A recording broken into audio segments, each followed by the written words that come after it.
Anyone from online confirm? Am I audible? Yes, sir. Yes, sir. Yeah. Manish, Shubha.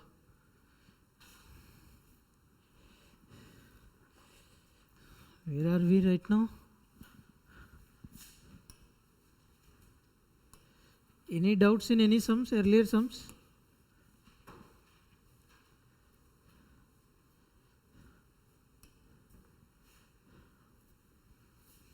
No?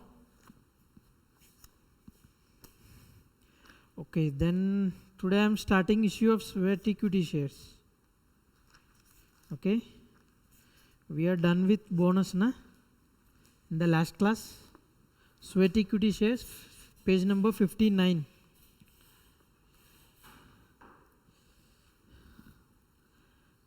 Read this one. When a company issues shares, what's your name? Read that part.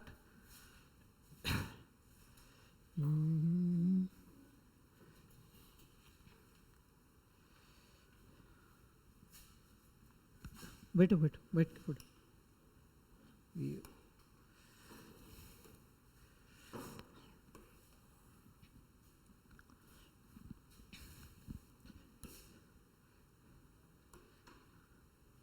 हाँ,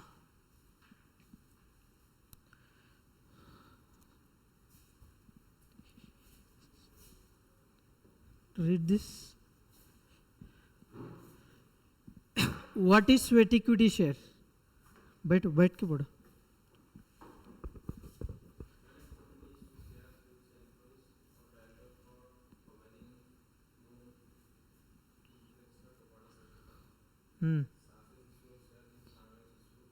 Sweat equity share.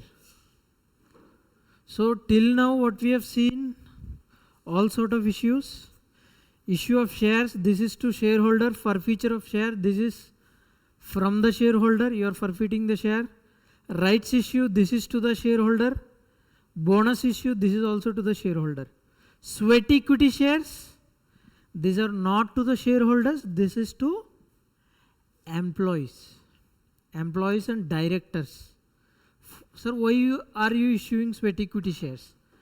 Because they have contributed so much to the company. Yes, know-how in the sense their mind, I mean using their mind, they have contributed so much to the company. So in return, company is giving sweat equity shares. Okay, intellectual property, you can say intellectual property is nothing but creation of mind. Okay, creations of mind. What all mind can create out of thinking, creative thinking. Okay, हाँ. For this company is giving sweat equity shares. Sweat equity shares company अगर issue करेगा तो generally market price से कम में issue करेगा, तभी तो benefit होगा. यस और नो? अगर मार्केट प्राइस में इश्यू करेगा तो जो एम्प्लॉयज है, डायरेक्टर से, वो बाहर जाके खरीद लेगा स्टॉक मार्केट में. क्यों कंपनी से खरीदेगा? जब मार्केट प्राइस से कम में अगर इश्यू कर रहा है तभी फायदा होगा उन लोग. यस और नो? हाँ. Now come to, we'll directly do one sum, then you will understand. Come to illustration 28. This is a small concept, very small concept. Read this sum, Kashyap. 28. Hmm.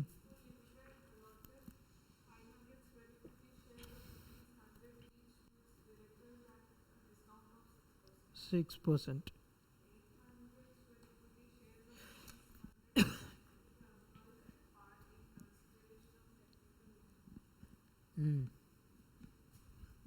आज तुषार आया नहीं ना? ठीक है, देखो, allotted 500 equity shares, Tinku Limited. लिख दो, in the books of Tinku Limited journal. In the books of Tinku Limited journal, 500 equity shares. 500 equity shares.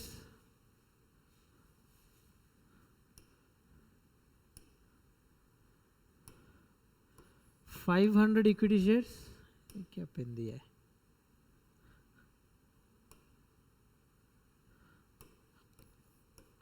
500 equity shares, 100 rupees face value है,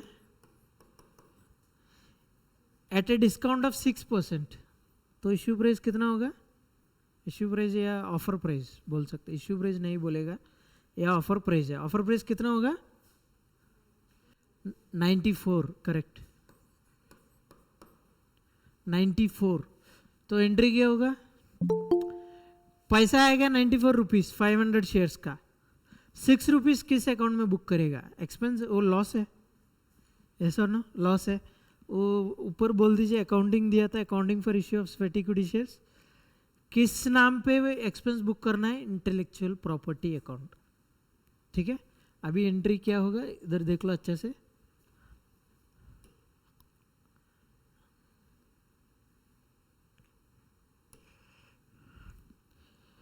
टिंकू लिमिटेड अलॉटेड 500 शेयर्स ना, bank account debit, bank account debit कितना? 500 into 94 ना, 500 into 94 कितना था? Cash is coming into the organisation, that's why I am debiting bank account, कितना? 47,000। Next expense जो है वो P&L में जाएगा, लेकिन किस नाम पे डेबिट करना है? इंटेलेक्चुअल प्रॉपर्टी, ठीक है, intellectual property, because you are issuing shares to the employees और directors, for what reason? Because they have created something out of their creativity, so that's why you need to debit this intellectual property account, intellectual property account। this is nothing but I mean expense में expense ही है। कितना था? 500 rupees 500 share sorry into 6 rupees कितना होगा? 3000 होगा। To equity share capital, equity share capital में 500 shares into 100 rupees ना, 100 रुपीज 50,000, ठीक है, वेरी सिंपल एंट्री।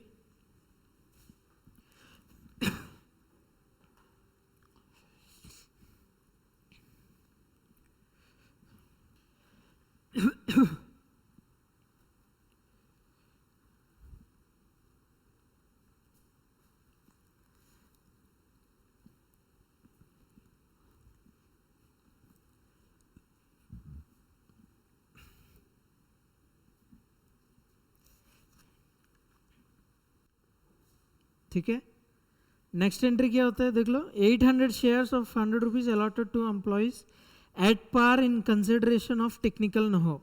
वो क्लियरली क्वेश्चन में बोला था एट पार है, तो कुछ बैंक अकाउंट कुछ नहीं होगा क्योंकि पैसा कुछ नहीं आ रहा है, तो directly technical know how account,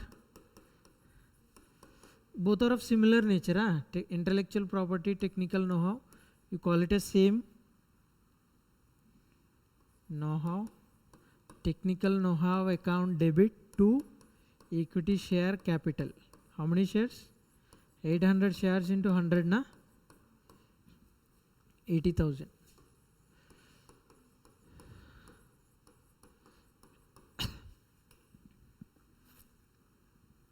page number 60 में accounting for issue of sweat equity shares entries दिया था, सेम यही होगा, देख लीजिए एक बार, रेफर कर लीजिए, ठीक है।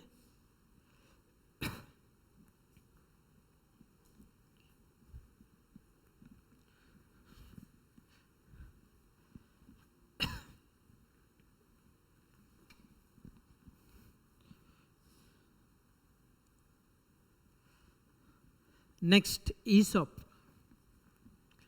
एम्प्लॉय स्टॉक ऑप्शंस, हो गया ये, डन विद दिस।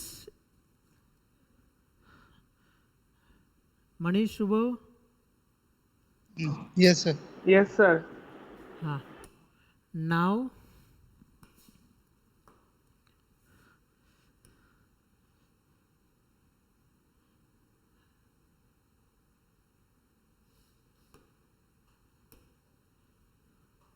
ESOP,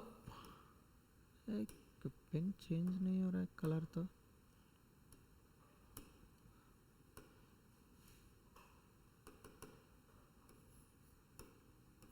ठीक है, ESOP employee stock option plan, employee stock option plan.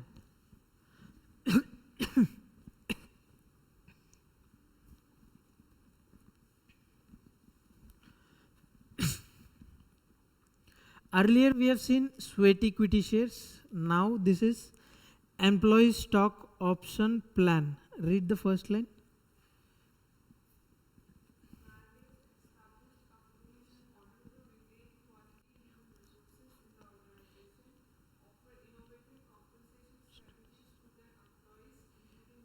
हाँ, this line is very important. Underline कर लो. Earlier we have seen to reward the employees or directors for what they have contributed to the company. Now to retain the talented people in the company. Suppose the company has some talented people, to retain them. Company, what they'll do, they'll offer several, these are different schemes basically. Sweat equity share, this is one scheme to reward. You gave them some shares at discount, they get benefited. Yes or no? They'll make monetary benefit out of it. They may sell the shares in the stock market and they can make profit. That's one part. Now to retain, how to retain the talented people in the company. This is one such scheme which is called employee stock option plan. What are the different, I mean what is the process of this ESOP? I'll directly explain one sum and then I'll introduce you all the technical terms used in this scheme. Okay, basically the process, I'll introduce the whole process. Let us do one sum directly and then you will understand the whole process. Illustration number 29, page number 64.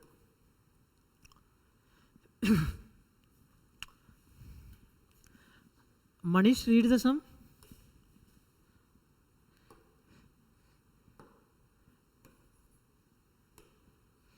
Manish, are you there? Yes, sir. Read the sum. ABC Limited, a listed company, granted 200 option on 1/4/2019 at an exercise price of rupees 50 per share. Now see, ABC Limited, this is corporate accounting, so your clients are all limited only. Yes or no? Companies only होना चाहिए, corporate accounting. A listed company granted 2000 options. 2000 options, nothing but 2000 shares basically. You call it as options under this scheme. On 1/4/2019. 1/4/2019 है. ठीक है. Next, at an exercise price of 50 rupees per share.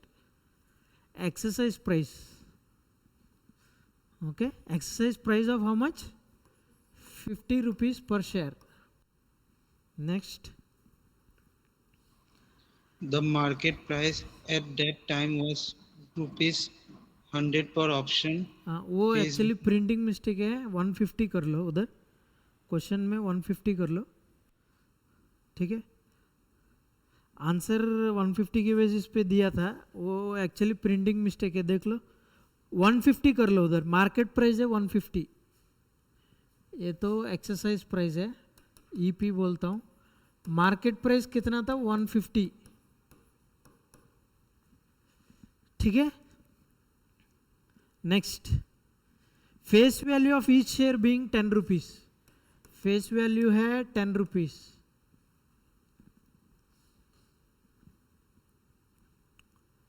Next, The maximum exercise period and the vesting period are 1 year and 2 year respectively. हाँ, what is vesting period, what is exercise period in this ESOP? See here clearly. Vesting period 1/4/2019. One complete year. When does one complete year complete? 31st March 2020 है कि नहीं? एक होगा. This is 1 year. Next, 31st March 2021, this is another year, 2 साल है इधर, ठीक है, yes or no? This 1/4/2019 you call it as grant date. ESOP कब ग्रांट किया एम्प्लॉयज को, ठीक है, ये 2 साल है बोला है, this is called vesting period.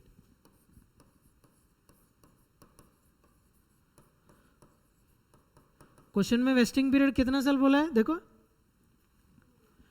2 years. 2 years, yes or no? So vesting period always starts from the grant date. So 2 years from the grant date. Sir, now what is vesting period? Period during which employee or the director to whom these options are given, company will give a what do you say, a requirement or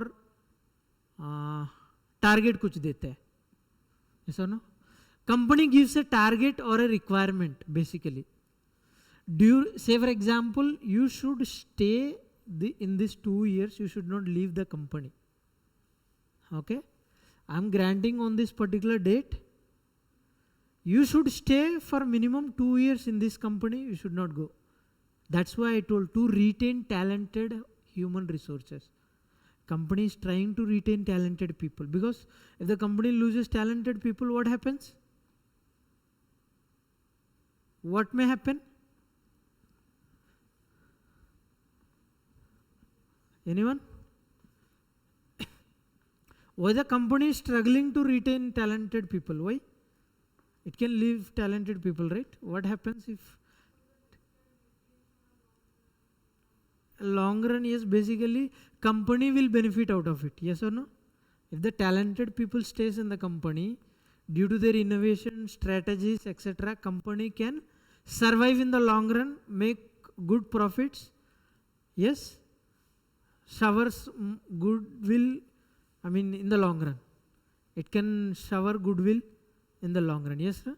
It can carry goodwill basically, yes or no? So that's why it is retaining. To retain, it will impose certain period. In this period, employees or directors will be given some targets or requirements basically. So that is called vesting period. Clear? Grant date एक होता है, उससे 2 साल है दिया है इस सम में, तो इस 2 साल मिनिमम रहना चाहिए. एग्जाम्पल मैं बोल रहा हूँ, this employees has to stay in the company for 2 years. They should not leave the company. Then only they will get the options. Okay? Exercise period कितना बोला है क्वेश्चन में, देखो एक्सरसाइज पीरियड कितना है, हाँ 1 year. तो इधर से 1 year होगा हमेशा. At the from the end of vesting period 1 year जो है, that will always be the exercise period.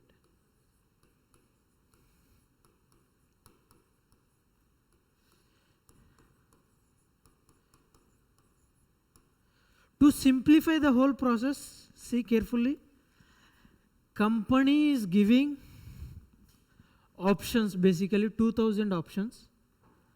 Option is nothing but a right to subscribe for something.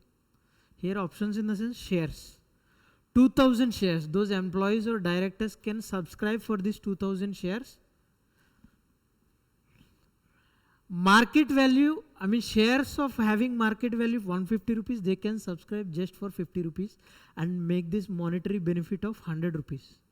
Yes, employees or directors can benefit from this 100 rupees monetary, yes or no? But they have some target or requirement. What is that? Company is granting, company is announcing a particular date which is called grant date. From that grant date, we have certain period which is called vesting period. During this period, employees has to stay in the organization. Then only at the end of this second year, basically on 1st of April 2021, see here carefully, 1st of April 2021, they will get the option to exercise. Exercise in the sense they can subscribe, they can take the 2000 shares. Understood? Clear? and the exercise period will be for 1 year. They are eligible on 1/4/2021 if they satisfy this 2 years requirement, but they will be given time of 1 year. You can subscribe anytime in this 1 year. Clear? Clear with the concept of this vesting period, exercise period, grant date. Take these notes, I mean take this chart basically. Later on you may not find this chart anywhere. Later on you may not be able to correlate with the sum basically. So I try to picturize this.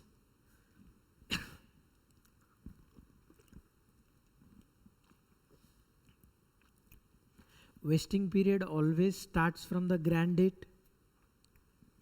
Grant date is nothing but the date on which options are granted to the employees or directors. Exercise period always starts from the end of vesting period.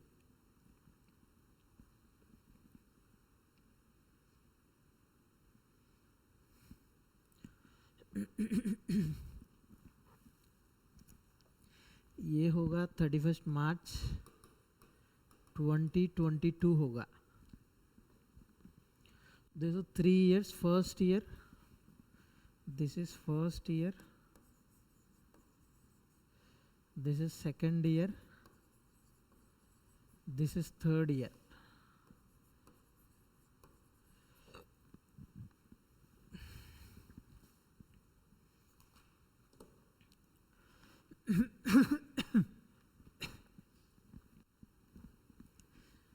Any doubts here from online students, from any online students? Any doubts with the technical terms of ESOP? No, sir. Okay, very good. ESOP is nothing but employee stock option plan.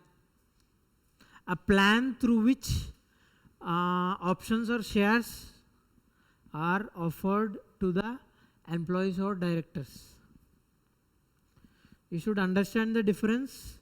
Issue of shares, forfeiture of shares, and then reissue of shares. What are they? Rights issue, bonus issue, all these are to the shareholders. Sweat equity shares, ESOP, these are to the employees or directors. Shareholders are owners of the company, employees are working for the company for salary. Okay. You know the difference, right? Employees and shareholders. Okay. Done with the chart? Now, next, आगे बढ़ो. On 1/4/2020, 600 unvested options were lapsed, while 200 options were exercised on 30/6/2021. ये देखो क्या बोला है 1/4/2020 कब है ये 1/4/2020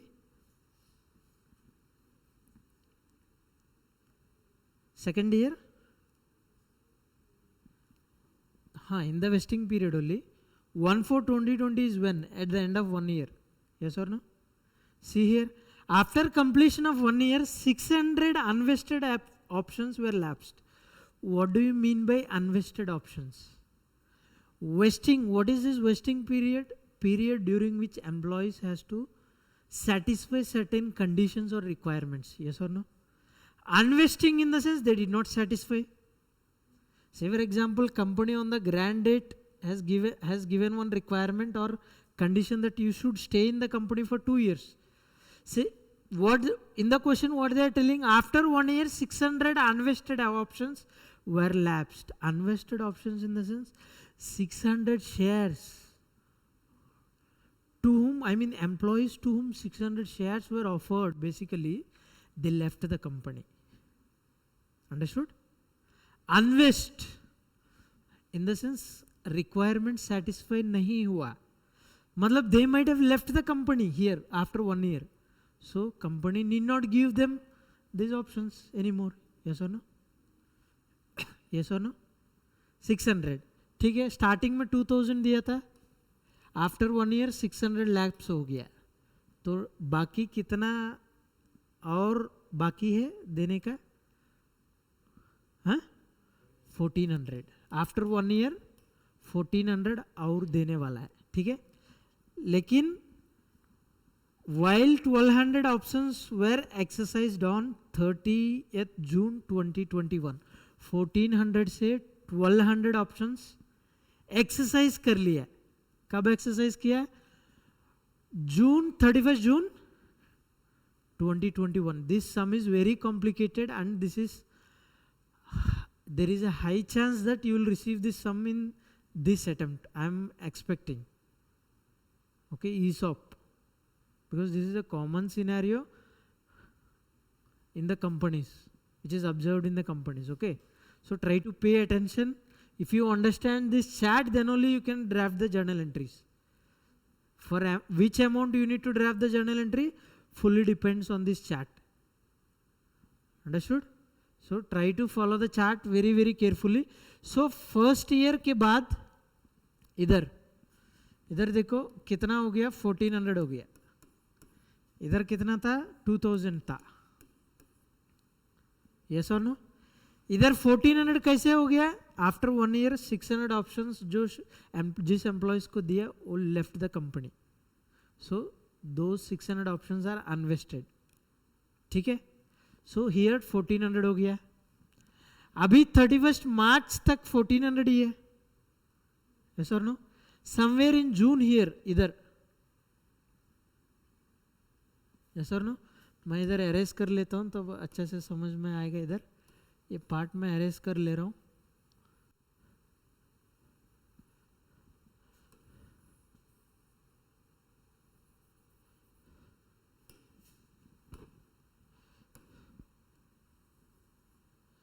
ठीक है, 31 इधर भी 1400 ही था। 31 जून मिड ऑफ दिस ईयर, ये 31 जून समझ लो, 30 जून या 31 जून क्या बोला है सब में? 30 जून ना, 30 जून 2021। 30 जून कब आएगा? 31 मार्च के बाद ही तो आएगा। तो इधर कितना हो गया? 1200 एक्सेस कर लिया। एक्सेस क्यों कर लिया? वेस्टिंग पीरियड हो गया। Now employees can exercise the option. Exercise in the sense they'll subscribe for the shares, depositing this exercise price कितना था? 50 रुपीज ना। मार्केट प्राइस हो गया कितना था? 150 ना। फेस वैल्यू हो गया 10, यस और नो? इधर 1200 जो शेयर्स है वो एम्प्लॉयज आ गया, 50 रुपीज जमा कर लिया, 1200 शेयर्स ले लिया, ठीक है। इधर 1400 था, इधर 1200 एक्सरसाइज कर लिया, तो 31 मार्च तक आइडियली कितना रहना चाहिए? 200 इधर आइडियली रहना चाहिए। क्वेश्चन में देखो, the remaining options were lapsed at the end of exercise period, ठीक है। तो ये 200 एक्स लैप्स हो गया, इधर 0 हो गया। इनडायरेक्टली 200 ऑप्शंस जो एम्प्लॉयज है वो भी निकल गया कंपनी से, समझ गया? लैप्स हो गया इन द सेंस इधर ऑलरेडी क्रॉस हो गया, तो they might have satisfied the vesting period, we doesn't know, but they did not subscribe, so lapse हो गया।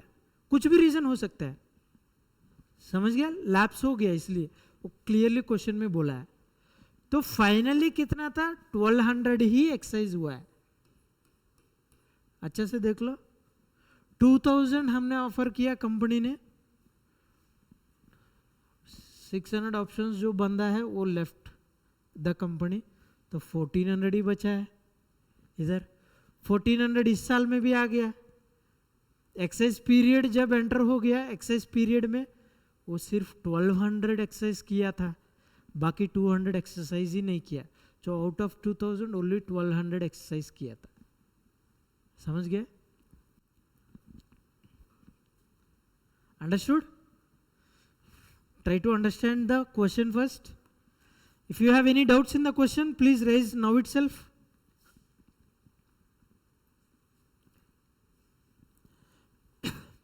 Now in your chart above mention these also, 2000, 1400, 1400 and then 30th June between में है, फिर 1200 है इधर, लास्ट में 0 है options, इधर ऑप्शंस बोल के लिख दो।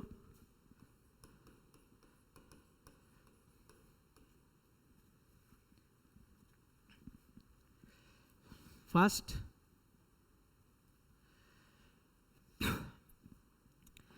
write the, I mean modify the chart accordingly.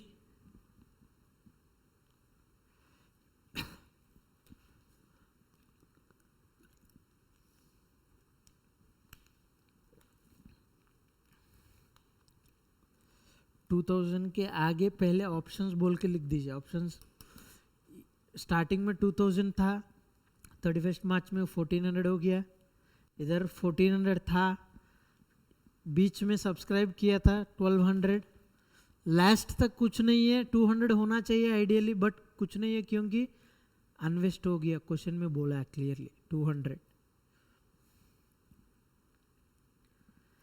See the complexity in the sum. Understand the complexity. Directly company can offer this 2000 options directly. Yes or no? On this grant date itself, company can offer 2000 directly to the employee at 50 rupees. They'll directly subscribe. Yes or no? They'll pay the money. You can reward them for this 2000 options. Yes or no? If the company does so, then there is no difference between ESOP and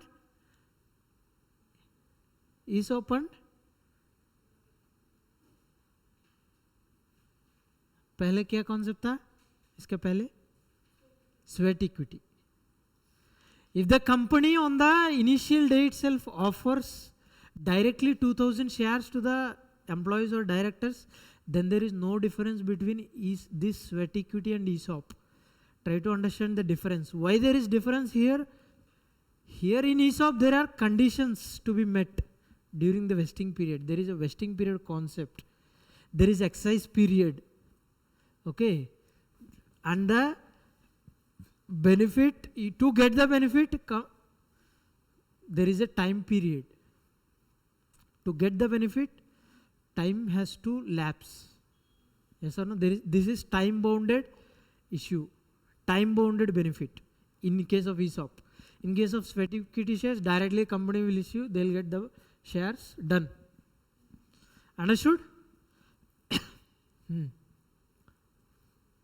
Done with the updation of chart ना. हाँ, अभी देखो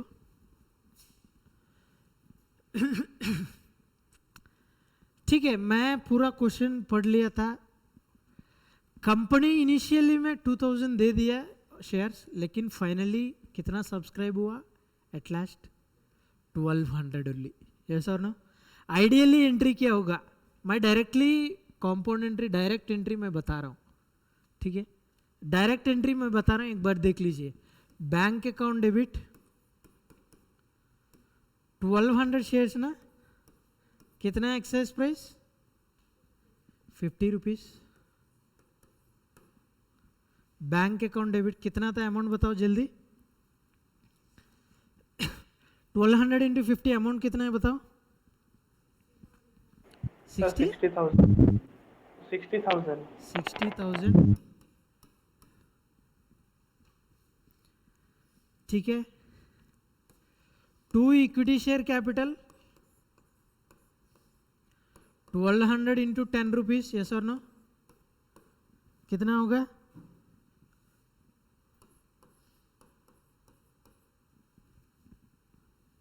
yes और no? Market price जब 150 था, excise price कितना में दिया है? 50 रुपीज में दिया है. फेस वैल्यू 10 रुपीज है.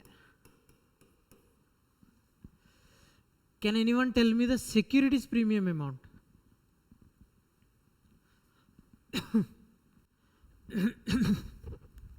What will be the securities premium?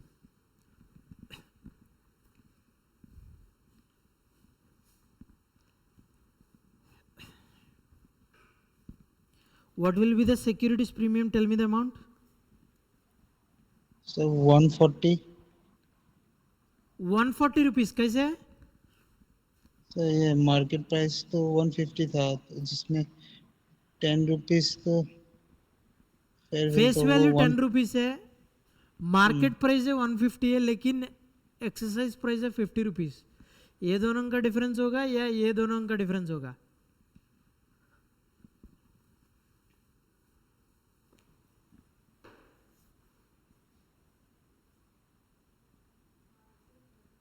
Market price से होगा।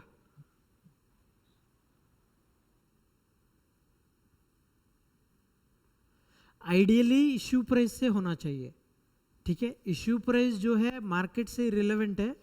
इश्यू प्राइस जो है ये तो इश्यू प्राइस है ना बेसिकली, कंपनी किस में कितना में इश्यू कर रहा है, 50 रुपीज में इश्यू कर रहा है, face value 10 rupees, 40 rupees ideally premium होना चाहिए। बट इस सम में मार्केट प्राइस भी दिया था, इसका अकाउंटिंग एक्चुअली गाइडेंस नोट एक था, ICA institute of chartered accountants of India ने एक गाइडेंस नोट दिया था। ESOP accounting should be done based on this guidance note issued by ICA। Important note है, एक बार लिख दीजिए। इसका अकाउंटिंग ट्रीटमेंट कंपनीज एक्ट में कहीं पे दिया नहीं है, ठीक है। कंपनीज एक्ट में कहीं पे लिखा नहीं है, कहीं पे दिया नहीं है, इसका अकाउंटिंग ट्रीटमेंट कहीं पे पता नहीं है कैसे करना है। ESOP का अकाउंटिंग ट्रीटमेंट कैसे करना है कहीं पे लिखा नहीं है। आप पहले पेजेस में एक बार देखने से मिल जाएगा, बाद में आप रेफर कीजिए, बट अभी नोट कीजिए। Note, accounting for employee stock option plan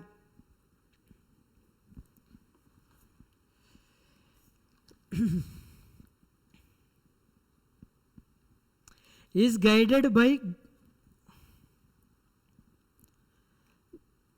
guided by the guidance note on accounting for employee share based payments, is guided by the, sorry stock option क्या बोले सर? स्टॉक ऑप्शन प्लान के बाद मैं बोल रहा हूँ is guided by the, okay, accounting for, you're stuck there, okay, the accounting for employee stock option plan, okay, is guided by the guidance note, GUIDANC, guidance note,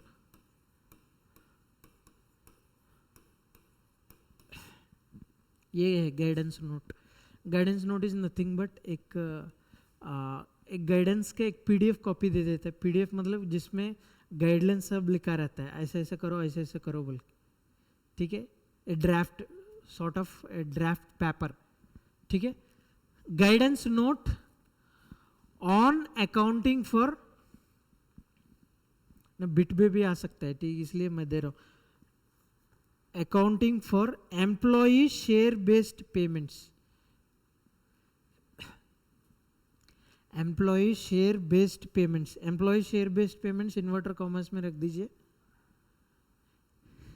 ठीक है। issued by the Institute of Chartered Accountants of India, ICAI bracket में, issued by the Institute of Chartered Accountants of India, ICAI bracket में। इसका accounting पूरा उधर लिखा है, ठीक है। वो गाइडेंस नोट क्या बोल रहा है, आप फेस वैल्यू और मार्केट प्राइस के बीच में जो है डिफरेंस है, that has to be considered as securities premium, ठीक है, समझ गया। ये जो डिफरेंस है वो सिक्योरिटीज प्रीमियम बनेगा। Although you are issuing at 50 rupees, face value worth of 10 rupees, you should not consider 40 rupees as securities premium. You should consider the difference between the market price, current prevailing market price, and the face value. So 140 rupees will be the securities premium, and Manish is correct, okay। 140 rupees will be the securities premium। अभी 2 securities premium कितना था amount बताओ?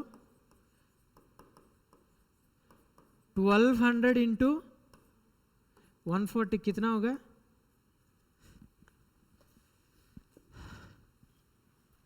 1,68,000 sir. 1,68,000, 1,68,000 ठीक है। अभी debit में ये जो लॉस था अभी डेबिट में कितना पड़ा हुआ है? क्रेडिट में हमने 1,80,000 किया है, डेबिट में सिर्फ 60 किया था, बाकी कितना बचा है? इधर एंट्री देखो, 12,000 इक्विटी शेयर कैपिटल है, ठीक है, 10 रुपीज़ 150, टोटल 150 ना, ऐसा नो। क्रेडिट 150 रुपीज़ का किया था, डेबिट सिर्फ 50 रुपीज़ का किया है। जो 100 डिफरेंस है, 100 is nothing but difference between market price and exercise price, yes or no? What is this 100 rupees basically? Benefit for the employee, very good. Loss for the company, yes or no? Yes or no? Market price है 150 rupees, लेकिन company दे रहा है 50 rupees में, company को loss है कि नहीं? Benefit to the employee और director, but loss to the company. So loss account to be debited as per nominal account principle. Loss account, yes or no? So I'll debit P&L account or employee compensation expense. Okay, employee compensation expense, or you can say P&L also. P&L account भी आप debit कर लो. मैं normal layman language से entry किया होगा, मैं बता रहा हूँ. पूरा सम देख के मुझे ये समझ में आ गया. 1200 इंटू कितना था? 100 रुपीज़. 100 कैसे आया? 150 माइनस 50, तो इधर कितना होगा? 1,20,000 होगा. Ideally this is the whole entry of the whole sum. पूरा सम का मैं एक एंट्री में अगर पूरा ग्लिम्स अगर देना चाहता है तो पूरा ये है. यस और नो? कंपनी पीरियड वाइज भूल जाइए, समझ गया? अगर यही इसी प्लान को अगर स्वेट इक्विटी शेयर्स के रूप में अगर अकाउंटिंग करना है, यस और नो? स्वेट इक्विटी शेयर्स के एंगल से अकाउंटिंग कर लो, यस और नो? अगर सिंगल एंट्री में करना है, कुछ ग्रैंड डेट में एज्यूम 1200 ऑप्शंस दे दिया, एंट्री किया होगा, बैंक अकाउंट डेबिट 1250 रुपीज़ आ रहा है, to equity share capital 10 rupees है, यस और नो? सिक्योरिटीज प्रीमियम में 140 रुपीज़ जाएगा, बैलेंस जो लॉस है एम्प्लॉय कॉम्पनसेशन एक्सपेंस और P&L में जाएगा. बट इस सब में 2-3 साल इन्वॉल्व हुआ है, तो अकाउंटिंग भी अब 2-3 साल में करना पड़ेगा. समझ गया? समझ गया?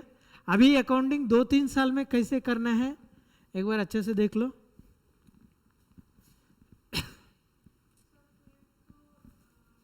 हाँ, ओके, हाँ, हर साल दिखाना पड़े, करेक्ट. जो लॉस है आपको जब इश्यू कर रहा है, इधर देख लो अच्छे से, आपको इधर 2000 ऑप्शंस दे रहा है, यस और नो? ग्रैंड डेट 1 अप्रैल में 2000 ऑप्शंस दे रहा है, तो कंपनी को पता है 31 मार्च में, 31 मार्च बुक्स जब क्लोज करेगा, कंपनी को पता है 2000 ऑप्शंस. 31 मार्च को मैं बोल रहा हूँ, 1 अप्रैल को नहीं बोल रहा हूँ. 1 अप्रैल को मुझे पता चल गया 600 ऑप्शंस लैप्स हो गया, लेकिन 31 मार्च को मुझे पता नहीं. क्वेश्चन में अच्छे से देख लो, है कि नहीं? 31 मार्च में अगर मैं देखूंगा 2000 ऑप्शंस स्टिल कंपनी देने वाला है फ्यूचर में, सो 2000 options into 100 rupees loss, yes और नो? 100 रुपीज़ लॉस कंपनी को फर्स्ट ईयर एंड में ऑलरेडी पता है. तो ये जो 2 लाख रुपीज़ लॉस है, 2000 ऑप्शंस इंटू कितना था लॉस? 100 रुपीज़ पर ऑप्शन, 100 रुपीज़ लॉस है, जो 2 लाख रुपीज़ लॉस होगा. 2 lakh rupees loss is for how many years?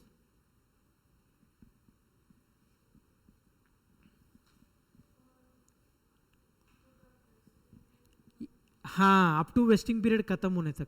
Why you did not consider exercise period? why you are restricting the loss till, I mean, to this 2 years only? Why don't you think this loss is also applicable for exercise period? You just guessed, or do you have any logic?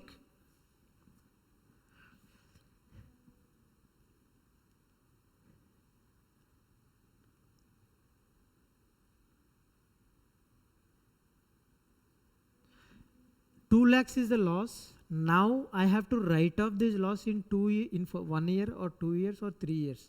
That is the question. You said I'll write off the loss in 2 years. Any logic behind it, or it is just a random guess? You understood my question? हाँ. You can establish any logic, or it is a guess? Logic? नहीं. Your logic is right, but I wanted to know the logic.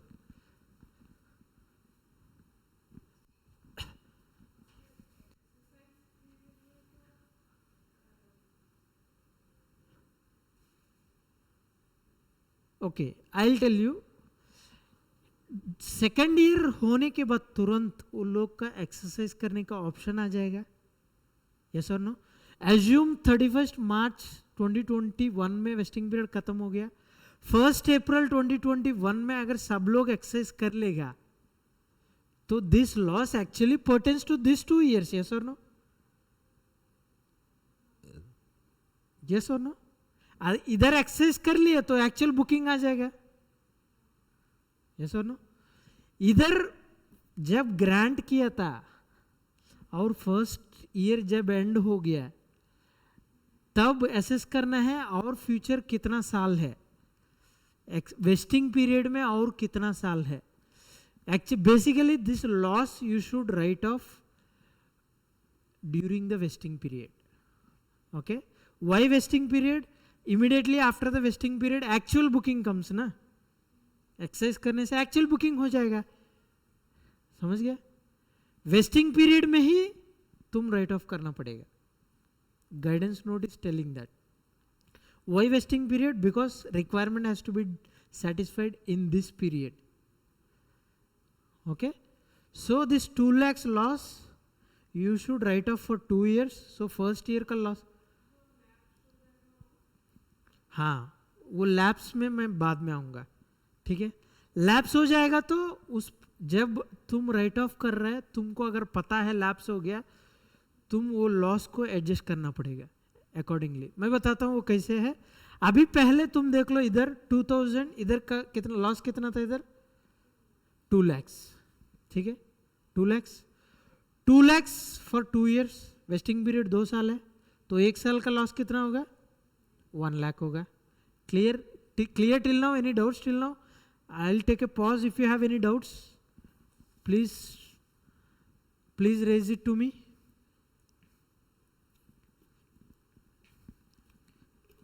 ESOP a bit complicated in this chapter, very complicated concept. Sir हाँ अंजना बोलिए. Loss 2 lakhs कैसे हुआ? Loss 2 lakhs कैसे हुआ था? Grand date में 2000 options था, ऑप्शंस दिया है एम्प्लॉयज को. एक्सरसाइज प्राइस है 50 रुपीज, मतलब कंपनी ये ऑप्शंस दे रहा है 50 रुपीज में. मार्केट प्राइस है 150 रुपीज, जो दोनों का डिफरेंस है 100 रुपीज. तो 150 worth of share company is issuing at 50 rupees, not issue offering at 50 rupees. So company indirectly is bearing the 100 rupees loss. 100 rupees is for 1 option और 1 share. So total loss for 2000 options it is 2 lakh rupees. Understood? Yes sir. हाँ.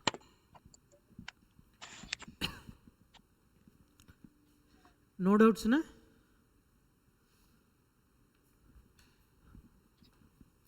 हाँ, अभी इधर देखो 31 मार्च में ideally कितना था? 31 मार्च में देख लो कितना, 1400 हो गया. यस और नो? 1400 हो गया.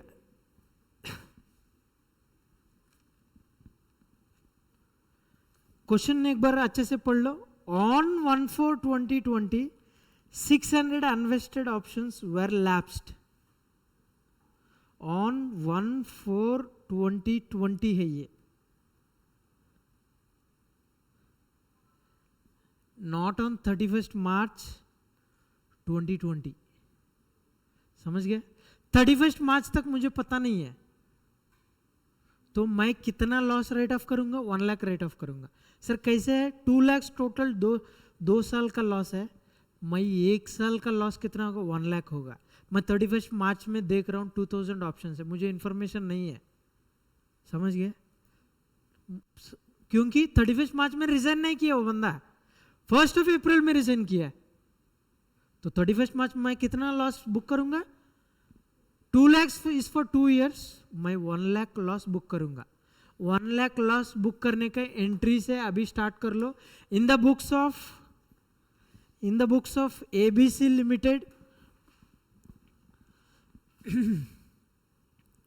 in the books of ABC Limited, journal, date, particulars, ledger folio, amount debit rupees, amount credit rupees.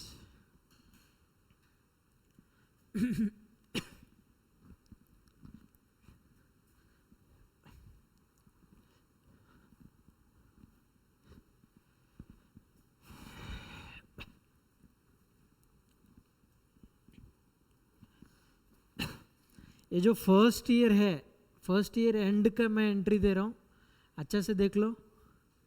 Date क्या होगा? 31 मार्च 2020 में मैं बोल रहा हूँ, 2020। चार्ट देख लो अच्छा से। After, I mean at the end of 1 year, 1 year कैसे है? ग्रैंड डेट है 1 अप्रैल 2019 में, ग्रैंड डेट में मुझे पता है लॉस है बोल के, तो ग्रैंड डेट में रिकॉग्नाइज करने की जरूरत नहीं है, उसी साल एंड में भी रिकॉग्नाइज कर सकते, because that loss is relating to that financial year. First day में रिकॉग्नाइज करो, लास्ट डे में रिकॉग्नाइज करो, फर्क नहीं पड़ेगा। Generally companies will recognise on the last day of the financial year. These are all adjustment entries basically, okay, वो हमेशा financial year and में होता है, ठीक है। बुक्स क्लोजिंग होता है तब ये सब चीज़ें नज़र में आता है, तब एंट्रीज पास कर लेता है आइडियली, प्रैक्टिकली, ओके। अभी क्या एंट्री था देख लो, एम्प्लॉय ईसॉप और employee stock, employee stock option expenses account debit,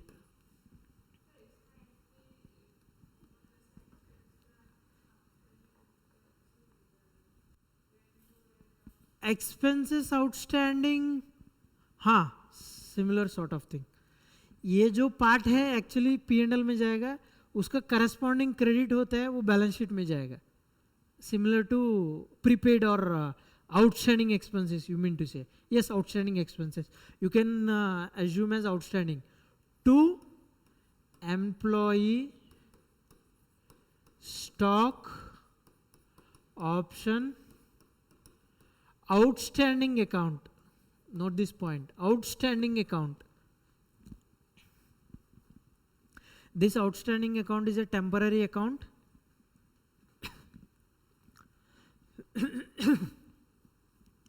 कितना है अमाउंट? 1 लाख रुपीस। इसका आप लोग नोट बनाना पड़ेगा अच्छे से।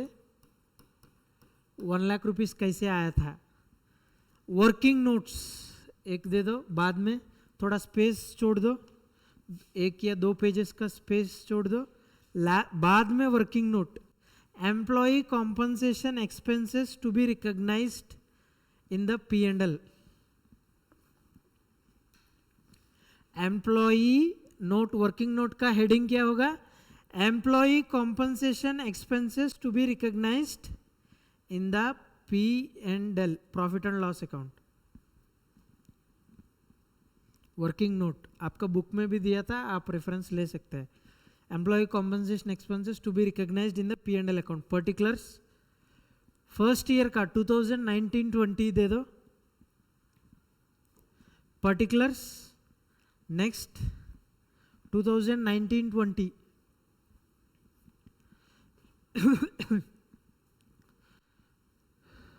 आपका बुक में दिया था वर्किंग नोट, सेम उसी फॉर्मेट में लिख दीजिए, वो सुंदर है फॉर्मेट, इसलिए वो फॉर्मेट फॉलो कर सकते हैं।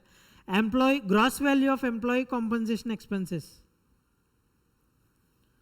Gross value of employee compensation expenses, gross value in the sense total loss out of this ESOP, which the company has to bear. समझ गया. टोटल लॉस फर्स्ट ईयर में अगर देखेगा 2000 इश्यू किया तो options, total 2000 options into 150 rupees minus 50 rupees 100. ठीक है. Divided by 2, this is for 2 years into 1. समझ गया.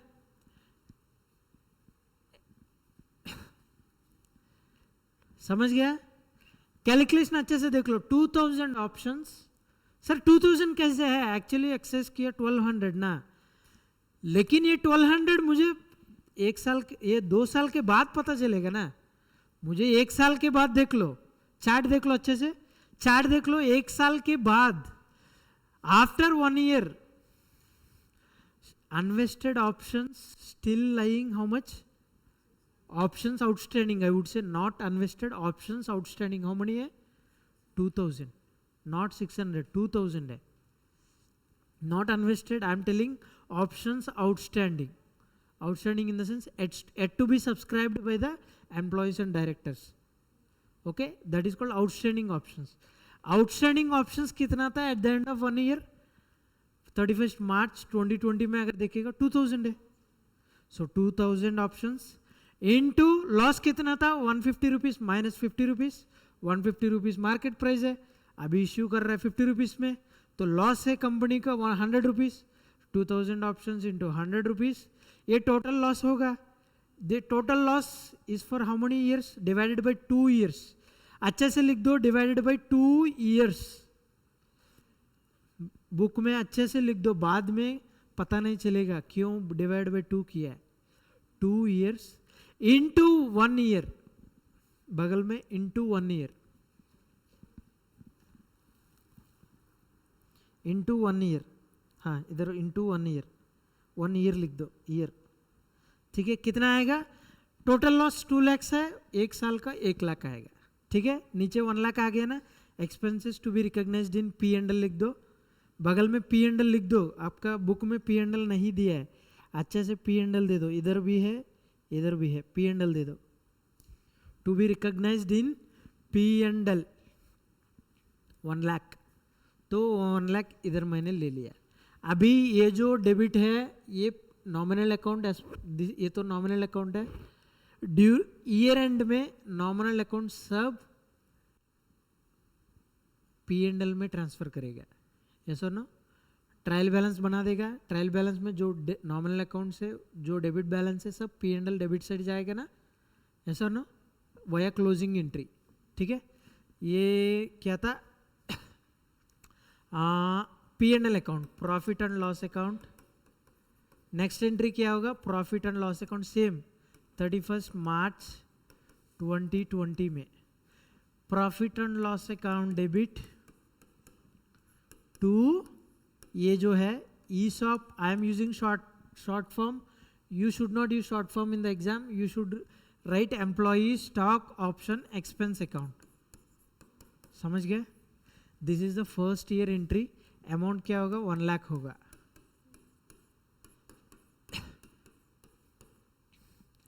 Clear till now? Any doubts? If you have any doubts, shoot it. Clear ना? हाँ. अभी सेकंड ईयर में जाओ, एक बार वो चार्ट देखो. सेकंड ईयर में जब गया 31st, कब है? नेक्स्ट 31st ही है ना. 31st March 2021. ठीक है. 1st April में मुझे पता चल गया कि 600 ऑप्शंस अनवेस्ट हो गया, वो लैप्स हो गया. जो बचा कितना था? 1400 ऑप्शंस. Very good. 1400 ऑप्शंस. मुझे 31st March 2021, 1 साल हो गया, सेकंड साल भी हो गया, सेकंड ईयर भी हो गया. यस और नो? 31st March 2021 में आउटस्टैंडिंग ऑप्शंस कितना है? 31st March 2021 चार्ट देखो, 1400 है. यस और नो? 2000 से 600 अनवेस्ट हो गया, 1400 है. अभी लॉस रिकैलकुलेट करो. सर क्यों लॉस रिकैलकुलेट करना है? स्टार्टिंग फर्स्ट साल के एंड में 2000 ऑप्शंस था तो इसलिए लॉस हो गया 2 lakhs। लेकिन जब सेकेंड ईयर एंड में जब आ गया तो एक्चुअल लॉस कितना था, कैलकुलेट कर लो कितना लॉस है। 1400 इंटू 150 माइनस 50, 100 रुपीज, कितना था loss? 1,40,000। 1,40,000 loss is for 2 years। एक साल का कितना लॉस होना चाहिए? हाँ 70,000।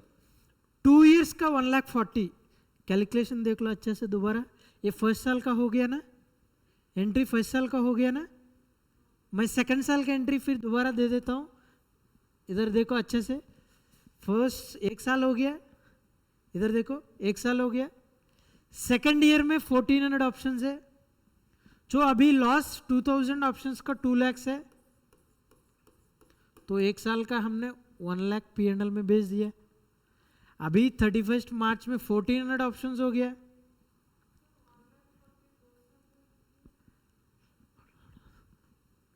$1,40,000 आइडियली 2 साल का है ना, वेस्टिंग पीरियड का लॉस है ना वो, लेकिन ऑलरेडी 2 साल हो गया, वो अलग बात है। मैं उस पॉइंट पे आ रहा हूं। टोटल एक बार एक्सप्लेनेशन अच्छे से देख लो। 1400 का ऑप्शंस का लॉस कितना होगा? 1,40,000 होगा। Do you agree with me? 2 years में 1,40,000 राइट ऑफ करना है। हम ऑलरेडी कितना राइट ऑफ कर दिया? 1 लाख कर दिया। अभी इस साल में कितना बाकी है राइट ऑफ करने का? 40,000। 40,000। Understood this point?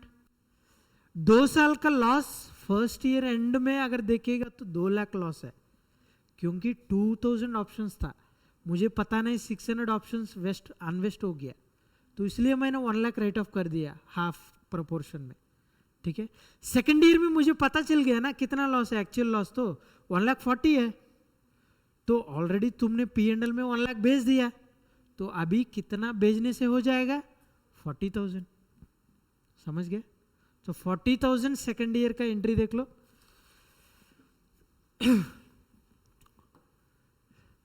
पहले नोट में जाओ, 40,000 कैलकुलेट करना है, जो वर्किंग नोट है ना। सेकेंड ईयर का लॉस देख लो।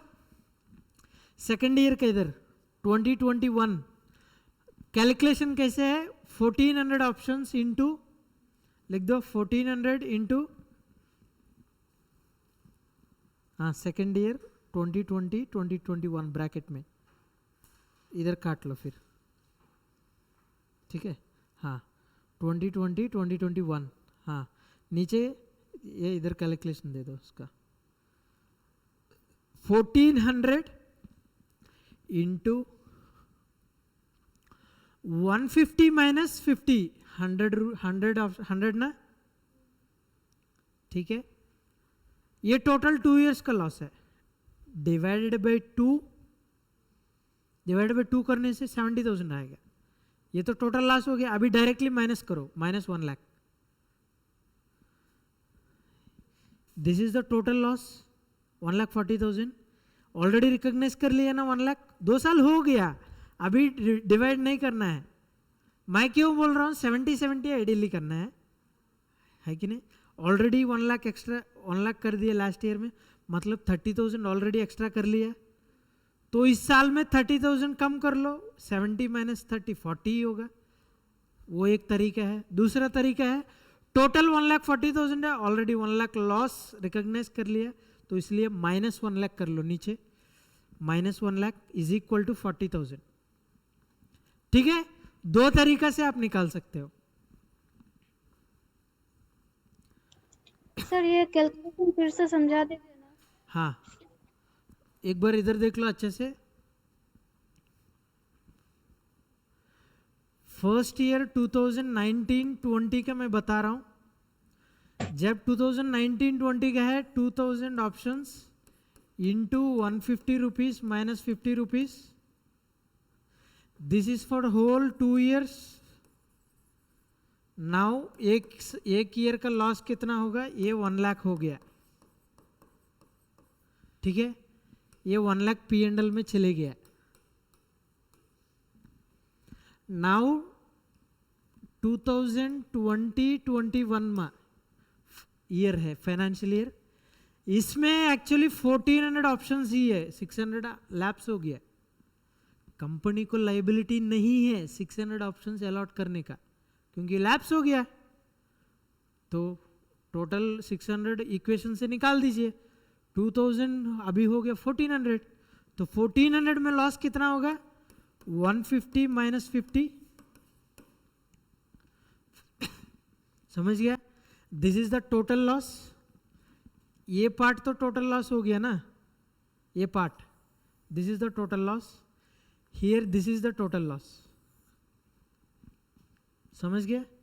ये तो 2 साल का है, अभी 1 साल में, इस साल में कितना रिकॉग्नाइज करना है, ठीक है। इस साल में 1 लाख, नेक्स्ट साल में 1 लाख रिकॉग्नाइज करना है, सोच के मैंने इसलिए इस साल में 1 लाख की रिकॉग्नाइज किया, अंडरस्टूड। अभी इस साल में आ गया, एक्चुअल लॉस कितना हो गया, 1,40,000 हो गया। ये देखो 1400 इंटू 100 रुपीज़ 1,40,000 हो जाएगा, समझ गया। ऑलरेडी 1 लाख ऑलरेडी मैंने रिकॉग्नाइज कर लिया, तो बैलेंस कितना बचा है, -1 लाख। तो कितना बचा है इस साल में जो रिकॉग्नाइज करना है, 40,000, ये P&L में जाएगा, understood Anjana Das. Yes sir. हाँ इधर 1 साल ही हुआ है, इसलिए मैंने आधा रिकॉग्नाइज किया, इधर 2 साल हो गया, सो टोटल लॉस ऑलरेडी P&L में जाना चाहिए। तो इधर टोटल लॉस मैंने देखा है 2 लाख, तो टोटल लॉस और 1 साल बचा है, इसलिए मैंने आधा इधर राइट ऑफ किया, हाफ। इधर मैंने टोटल लॉस देखा है, और कुछ बचा है क्या, नहीं है, वेस्टिंग पीरियड खत्म हो गया। जो 1,40,000 टोटल रिकॉग्नाइज होना चाहिए P&L में, ऑलरेडी P&L में 1 लाख चले गया लास्ट ईयर में, तो इस साल में 40 जाने से हो जाएगा, समझ गए, क्लियर। Any doubts. अभी सेकेंड ईयर का एंट्रीज डाल, सेम सेकेंड ईयर का एंट्री 31 मार्च 2021, डेट अगर गलत देगा तो आपको मार्क्स नहीं मिलेगा, डेट भी सही से देना पड़ेगा। Same employee stock option expense account debit कितना है, 40,000 to employee stock option outstanding account कितना है, 40,000। ब्रैकेट में रिफर वर्किंग नोट नंबर 1 पहला एंट्री में भी लिख दीजिए। आप लोग वर्किंग नोट लिखने से रेफरेंस भी देना पड़ेगा, ठीक है, रेफरेंस देना पड़ेगा वर्किंग नोट का। ये फर्स्ट एंट्री होगा। सेकंड एंट्री क्या होगा, ये जो डेबिट है उसको P&L में भेज दो, profit and loss account debit to ESOP. ESOP क्या अकाउंट है, हाँ नहीं, ईसॉप नॉमिनल अकाउंट है, ये एक्सपेंस है आउटस्टैंडिंग है, क्रेडिट क्या करेगा, एक्सपेंस करेगा, एक्सपेंस अकाउंट, अच्छा से समझ लो। 40,000 सर ये तो डेबिट है ना, नॉमिनल अकाउंट चले गया, ईसॉप आउटस्टैंडिंग कहाँ जाएगा, ये तो बैलेंस शीट अकाउंट है, बैलेंस शीट में जाएगा, क्रेडिट बैलेंस है, लाइबिलिटी साइड जाएगा, ठीक है।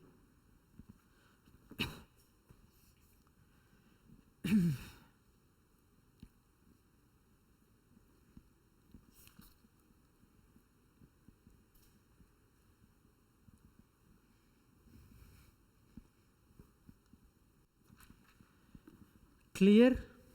This is the entry of second year, 31st March 2021. अभी इधर हुआ नहीं है, सम और है। अभी थर्ड ईयर में आ जाओ।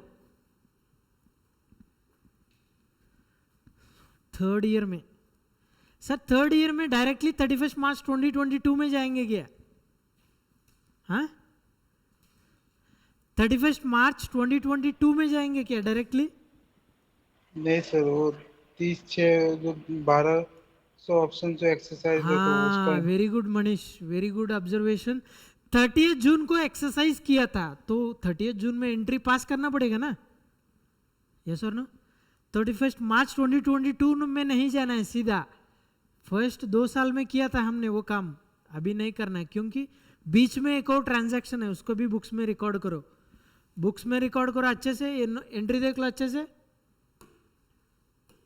एंट्री क्या होगा, कितना ऑप्शंस एक्सरसाइज कर रहा है, 1200। एक्सरसाइज करने के समय एंट्री क्या होता है देख लो अच्छे से। बैंक अकाउंट डेबिट 1200 ऑप्शंस में 50 रुपीज आ रहा है to ESOP outstanding account.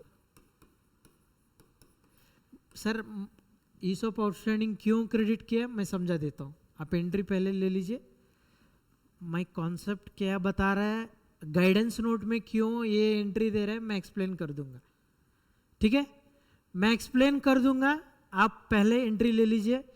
1200 into 50 कितना था अमाउंट बोलो, 60,000।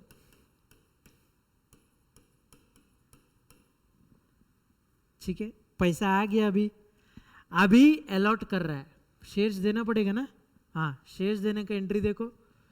To equity share capital, share capital में ट्रांसफर करो। 1200 इंटू 10 रुपीज कितना था, 12,000। सिक्योरिटीज प्रीमियम कितना है हमने ऑलरेडी पहले देख लिया, सिक्योरिटीज प्रीमियम कितना होगा, हाँ यस 1200 इंटू 140, वेरी गुड। कितना अमाउंट है इधर, 1,68,000 ना, हाँ हाँ 140। अभी डेबिट में दे दो ESOP outstanding, ESOP outstanding account 1200 into 150 कितना था, 1,80,000।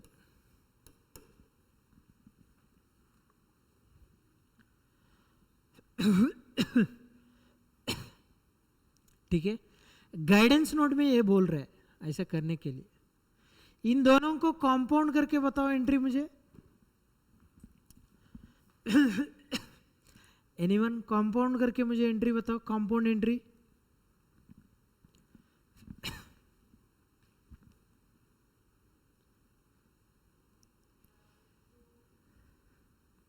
बैंक अकाउंट डेबिट, ठीक है, to equity share capital, to securities premium.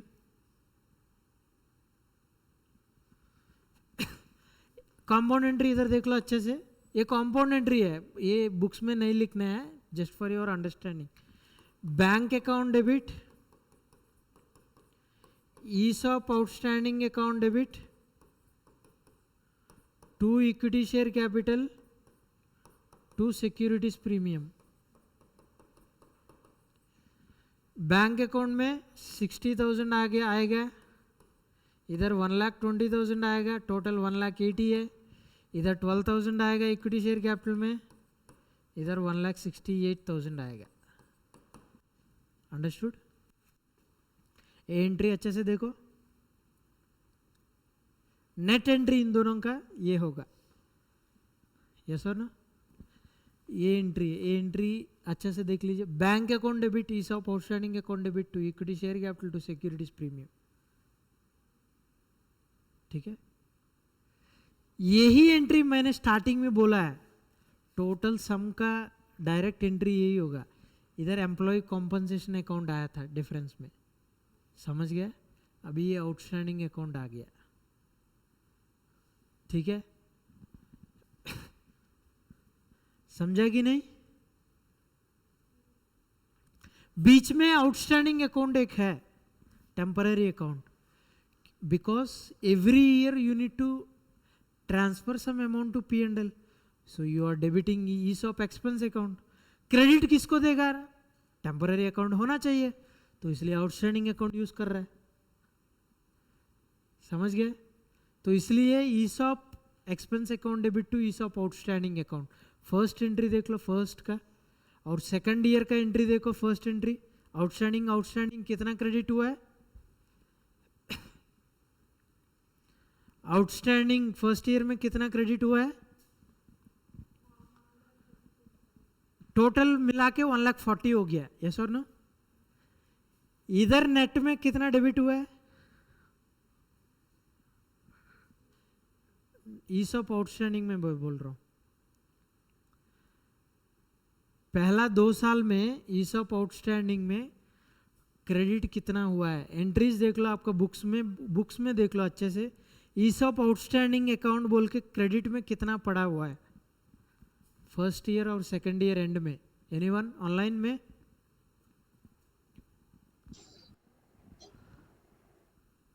कितना? So मनीष कितना है? 1,40,000. वेरी गुड, 1,40,000 है। अभी इधर डेबिट कितना हुआ है? 1,20,000 सॉरी, सर 1,20,000। हाँ 1,20,000 ना। ये एंट्री मैंने सिर्फ आपके अंडरस्टैंडिंग के लिए लिखा है। इधर देख लो डेबिट नेट 1,20,000 हुआ है, इसी एंट्री में भी देखिएगा 1,20,000 डेबिट हुआ है, यस और नो? Yes sir. 1,20,000 ना ईज ऑफ आउटस्टैंडिंग में। उधर फर्स्ट 2 साल में 1,40,000 क्रेडिट हुआ है, डेबिट हुआ 1,20,000। बचा कितना था? बचा कितना है? 20,000। 20,000 बचा है। वो जो बचा है वो क्या करना है? जनरल रिजर्व में ट्रांसफर करना है। सर क्यों ट्रांसफर करना है मैं बता देता हूं, अच्छे से देख लो। इधर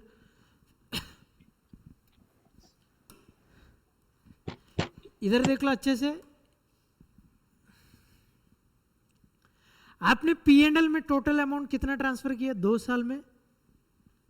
इधर इधर देख लो अच्छे से। 2 साल में पी एंड एल में कितना भेजा एक्सपेंस? 1,40,000 भेजा है, वेरी गुड। लेकिन एक्चुअली कितना सब्सक्राइब कर रहे हैं ऑप्शंस? 1,200। आपने लॉस, टोटल लॉस भेजा है 1,400 ऑप्शंस का, यस और नो?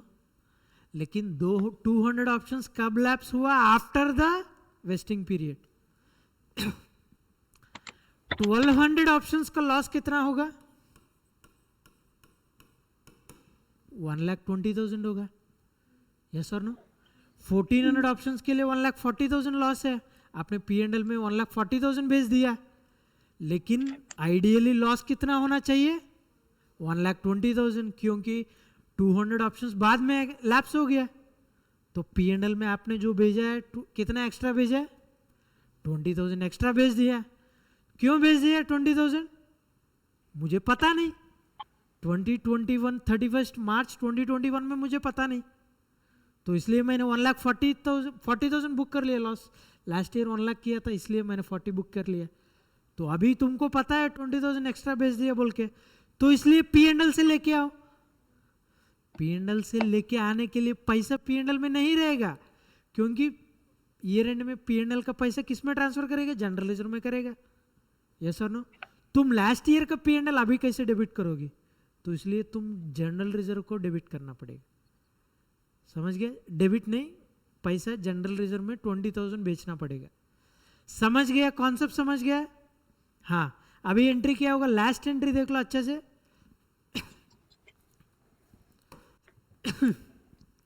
लास्ट एंट्री है ईसॉप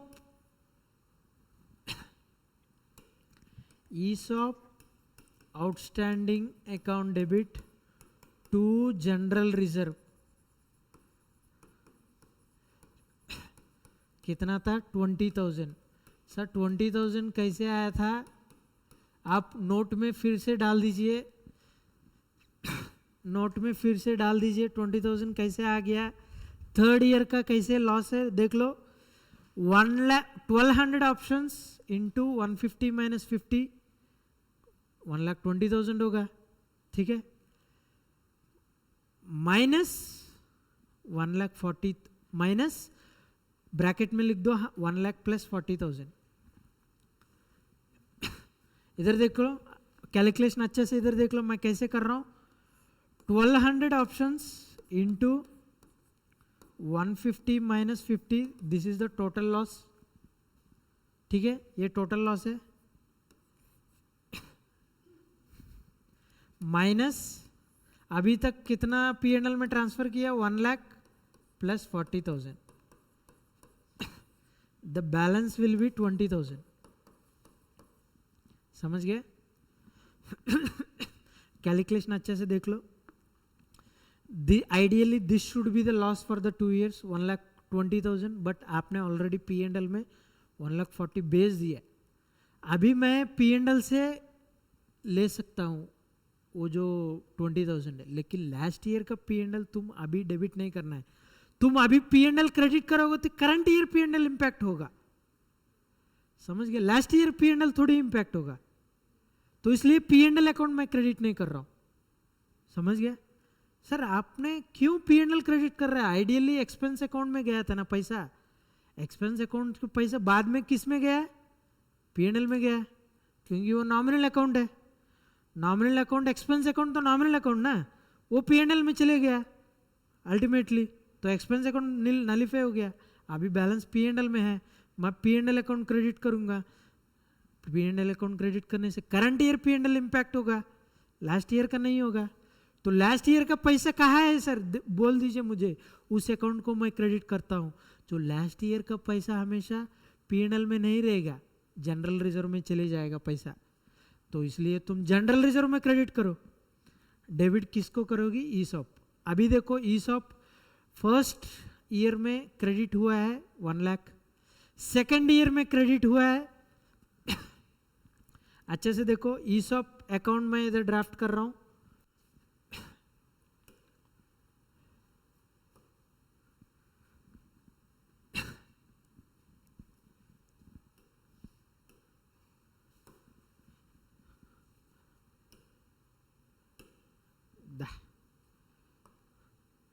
ईसॉप अकाउंट देख लो अच्छे से.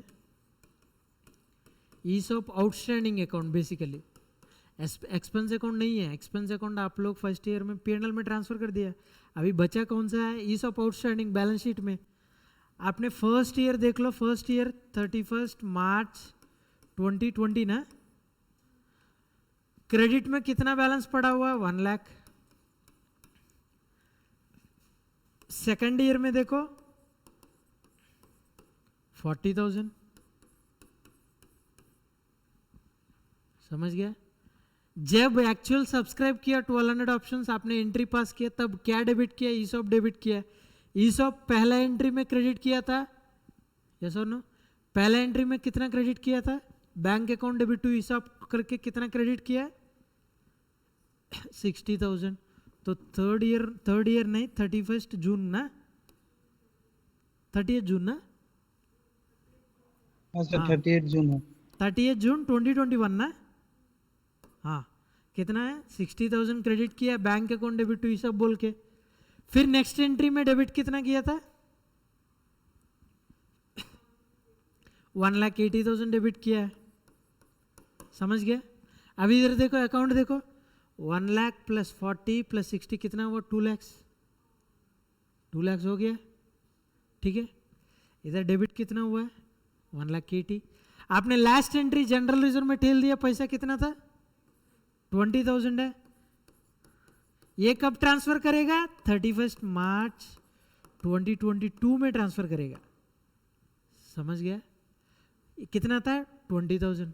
तो ईसॉप में बचा कुछ नहीं है. ईसॉप में बचा कुछ नहीं है, यस और नो? अभी ESOP is a temporary account. आप समझ गए? हाँ. अभी इधर मैंने स्टार्टिंग में एक एंट्री बताया, ये देखो, मैंने पूरा सम देख के मैंने बताया अल्टीमेटली ये नेट एंट्री होगा, है कि नहीं? ईसॉप अकाउंट बैलेंस 0 हो गया. ठीक है, ये अभी एंट्री देख लो. लास्ट मैंने जो एंट्री बोला है वो एंट्री और ये एंट्री देखो. Bank account debit 1200 into 50 to equity share capital 12,000 to securities premium 1,68,000. इधर क्या डेबिट हुआ है? Employee ESOP expense account debit हुआ और P&L अकाउंट डेबिट हुआ. This is the final net entry. इसको अगर 3 साल में डिवाइड करेगा तो इतना सारा एंट्रीज आएगा. समझ गया? क्वेश्चन इतना कॉम्प्लिकेटेड है. 3 साल में आप लोग एंट्रीज डिवाइड करना है using ESOP outstanding account. Sir ESOP outstanding account क्यों? जिस साल में एक्सपेंस रिकॉग्नाइज करना है, ESOP expense account debit to ESOP outstanding account. ESOP outstanding account temporary account है, तो एक्सपेंस अकाउंट P&L में जाएगा, फर्स्ट ईयर में गया 1 लाख गया, second year same ease of expense account debit to outstanding, ease of expense P&L में गया, outstanding ऐसा ही पड़ा हुआ है, ठीक है। थर्ड ईयर में जब एक्चुअल सब्सक्रिप्शन हुआ था bank account debit 60,000 to ESOP account 60,000, ESOP outstanding account sorry. Next ESOP outstanding account debit amount कितना था 1,20,000 है क्या 1,80,000 है sorry 1,80,000 to equity share capital 12 to securities premium 1,68,000, जो नेट एंट्री है 1,20,000 का हो गया, समझ गया। लास्ट में जो 20,000 बचा हुआ है ईसॉप आउटस्टैंडिंग में वो जनरल रिजर्व में जाएगा। क्यों जनरल रिजर्व में जाएगा, मैंने कॉन्सेप्ट बता दिया। लॉस एक्चुअली होना चाहिए 1,20,000, आपने 2 साल में 1,40,000 बेच दिया, जो 20,000 जो एक्स्ट्रा आपने भेजा है वो P&L से खींचना चाहिए। P&L खींचने के लिए already last year P&L close हो गया, तो इस ईयर P&L तुम क्रेडिट करोगी तो इस ईयर P&L इम्पैक्ट होगा, इसलिए P&L बैलेंस लास्ट ईयर का कहाँ है, अभी जनरल रिजर्व में है। बैलेंस शीट में देखो तुमको जनरल रिजर्व में मिल जाएगा, तो उस अकाउंट को क्रेडिट करो लास्ट एंट्री में, समझ गया। तो जनरल रिजर्व लास्ट एंट्री है वो जो, ठीक है। ईसॉप आउटस्टैंडिंग तो जनरल रिजर्व में गया, ठीक है। नेट एंट्री यही होगा, वो जो 1,20,000 लॉस है इनडायरेक्टली एक्सपेंस अकाउंट में जाएगा। Employee stock option expense, compensation नहीं, ये गलत मैंने लिखा है, एम्प्लॉय स्टॉक ऑप्शन एक्सपेंस होगा ये, ठीक है। आप बुक में ये फाइनल नेट एंट्री एक बार नोट कर लीजिए, आप लोग को कॉन्सेप्ट के लिए यूज होगा। Employee stock option expense account, employee stock option expense account और P&L अकाउंट पूरा सम का एक एंट्री है, कंसोलिडेटेड एक एंट्री है पूरा सम का। इसको 3 साल में अगर बांटना है तो इतना सारा एंट्रीज आएगा, समझ गया। This accounting is as per guidance note on employee share based payments, समझ गया। सर ये हाँ बोलो, स्टॉक ऑफ आउटस्टैंडिंग नहीं होगा ना, एक्सपेंस होगा ना, ये एक्सपेंस होगा। ईसॉप मतलब employee stock option expense account, employee stock option outstanding account वो दूसरा अकाउंट है। ऑप्शन को ओपी से सिग्निफाई करेगा ना, एम्प्लॉय स्टॉक ES है, OP is nothing but option expense account. मैं शॉर्ट फॉर्म यूज किया, आप लोग पूरा लिख दीजिए, employee stock option expense account. Sir इसका बुक में एंट्री करेगा क्या, मेन बुक में? नहीं नहीं, ये एंट्री करने के लिए नहीं, आप लोग का कॉन्सेप्ट के लिए मैंने बताया था। पूरा एंट्रीज आप एक एंट्री में लेके आइए, ये एक एंट्री होगा आपको, समझ गए। Okay sir. आपको बुक में जो दिया था एंट्रीज सब अगर कंबाइन करेगा ये एक एंट्री आएगा। ये जो एक्सपेंस अकाउंट है ये P&L में जाएगा नेट, समझ गए ना। Yes sir. हाँ, so this is about employee stock option plan. I am revisiting the concept once again. Please be careful. I mean, please pay attention here. In employee stock option scheme, you will have one grant date first. Grant date is nothing but the date when the company is announcing options to the employees or directors. आ जाओ बुला देगा सब लोग को, ठीक है। सब लोग को नहीं बुलाएगा, टैलेंटेड लोग को ही बुलाएगा, समझ गया। सब लोग को बुलाने से वो अलग हो जाएगा, फिर टैलेंटेड पीपल को रिटेन करना है ना, सभी लोग को रिटेन करने से फायदा नहीं है। जो स्क्रैप बंदा है वो निकलने से ही अच्छा है कंपनी से, यस और नो। टैलेंटेड लोग सभी लोग को एक मेल देगा, आ जाओ। आ गया तो उस दिन बोल रहे हैं कि 2000 ऑप्शंस हम दे रहे हैं, ठीक है। हाँ सर दे रहा है क्या, कितना प्राइस में दे रहा है, 50 रुपीज़ में दे रहा है। हाँ मार्केट प्राइस, एक बंदा फ़ोन में ओपन किया 150 रुपीज़ मार्केट प्राइस है, अच्छा है, ठीक है। वो खुश है, बहुत खुश है, लेकिन एक कंडीशन है, 2 साल आप लोग कंपनी में रहना चाहिए, ठीक है। By this way only company is retaining the talented resources, yes और नो। अगर ये कंडीशन नहीं रहेगा तो वो लोग शेयर्स लेके कल चले जाएगा, कंपनी को लॉस नहीं होगा। तो इसलिए रिटेन करने के लिए प्लान है, तो इसलिए बोला है 2 साल वेस्टिंग पीरियड दिया आप लोग को, ठीक है। ये आपको ऑप्शन कब मिलेगा, 2 साल के बाद मिलेगा, ठीक है।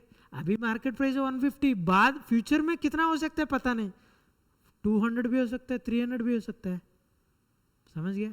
कंपनी अच्छा प्रॉफिट्स कर रहा है, company is making good profits, then अच्छा है, तो देख लो 150 में गो अप टू 200 300 ऑल्सो, ठीक है। That is a different concept, ignore vesting period. Vesting period अभी देख लो अच्छे से, इस पॉइंट में आ जाओ। Come to page number 61।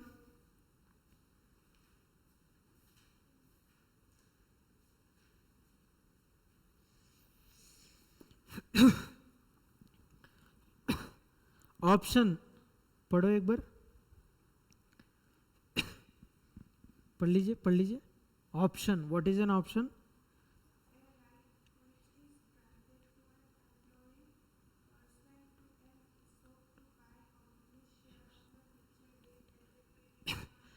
हाँ इधर देखो, राइट है, ऑप्शन मतलब क्या था, राइट है, which is granted to an employee pursuant to an ESOP to buy company shares 2000 इधर on a future date.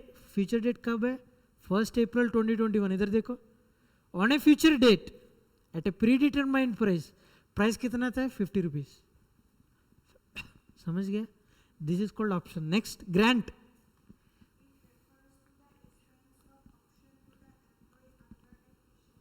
This is called grant or offer. You can call it as grant or offer.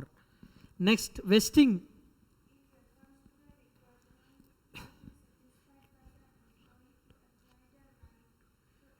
हाँ, requirement to be satisfied, उसको underline करो, star mark दे दो। Requirement to be satisfied. Vesting is nothing but requirements to be satisfied during the vesting period. Conditions में include क्या था? हाँ, certain period of service, आप 2 साल कंपनी में रहना चाहिए, ठीक है। मीटिंग एनी परफॉर्मेंस स्टैंडर्ड, ये एक कंडीशन है, मैंने एग्जाम्पल इस क्वेश्चन में बताया। तो दूसरा कंडीशन ये भी हो सकता है, मैंने 2 साल आपको टारगेट दे रहा हूँ, इस 2 साल में आप, मैनेजर को मैंने बुलाया था, पर्टिकुलर डिवीजन का मैनेजर, सेल्स मैनेजर है, मैंने बुलाया था 2 साल, अभी करंटली 1 साल में सेल्स हो रहा है 1 लाख रुपीज़, मैंने उसको टारगेट दिया 2 साल में आप 5 लाख सेल्स करके दिखा दो, तब मैंने ये सब दूंगा। Condition can be any yes और no, meeting any performance standard, तुम परफॉर्म करो, तुमको ये सब मिल जाएगा, समझ गया। हाँ, next.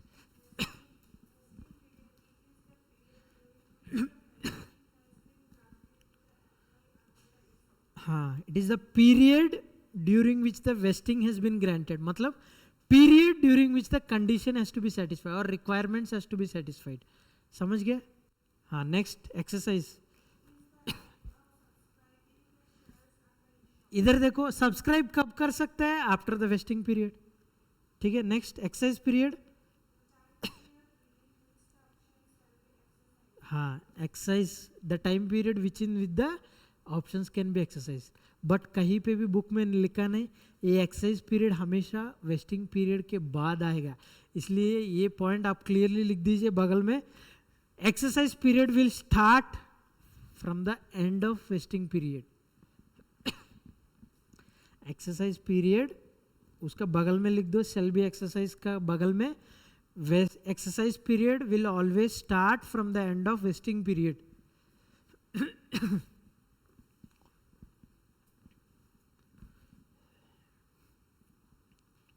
Next, exercise price to subscribe the shares under ESOP, इसमें एक्सरसाइज प्राइस कितना था, 50 रुपीज। इंट्रिंसिक वैल्यू,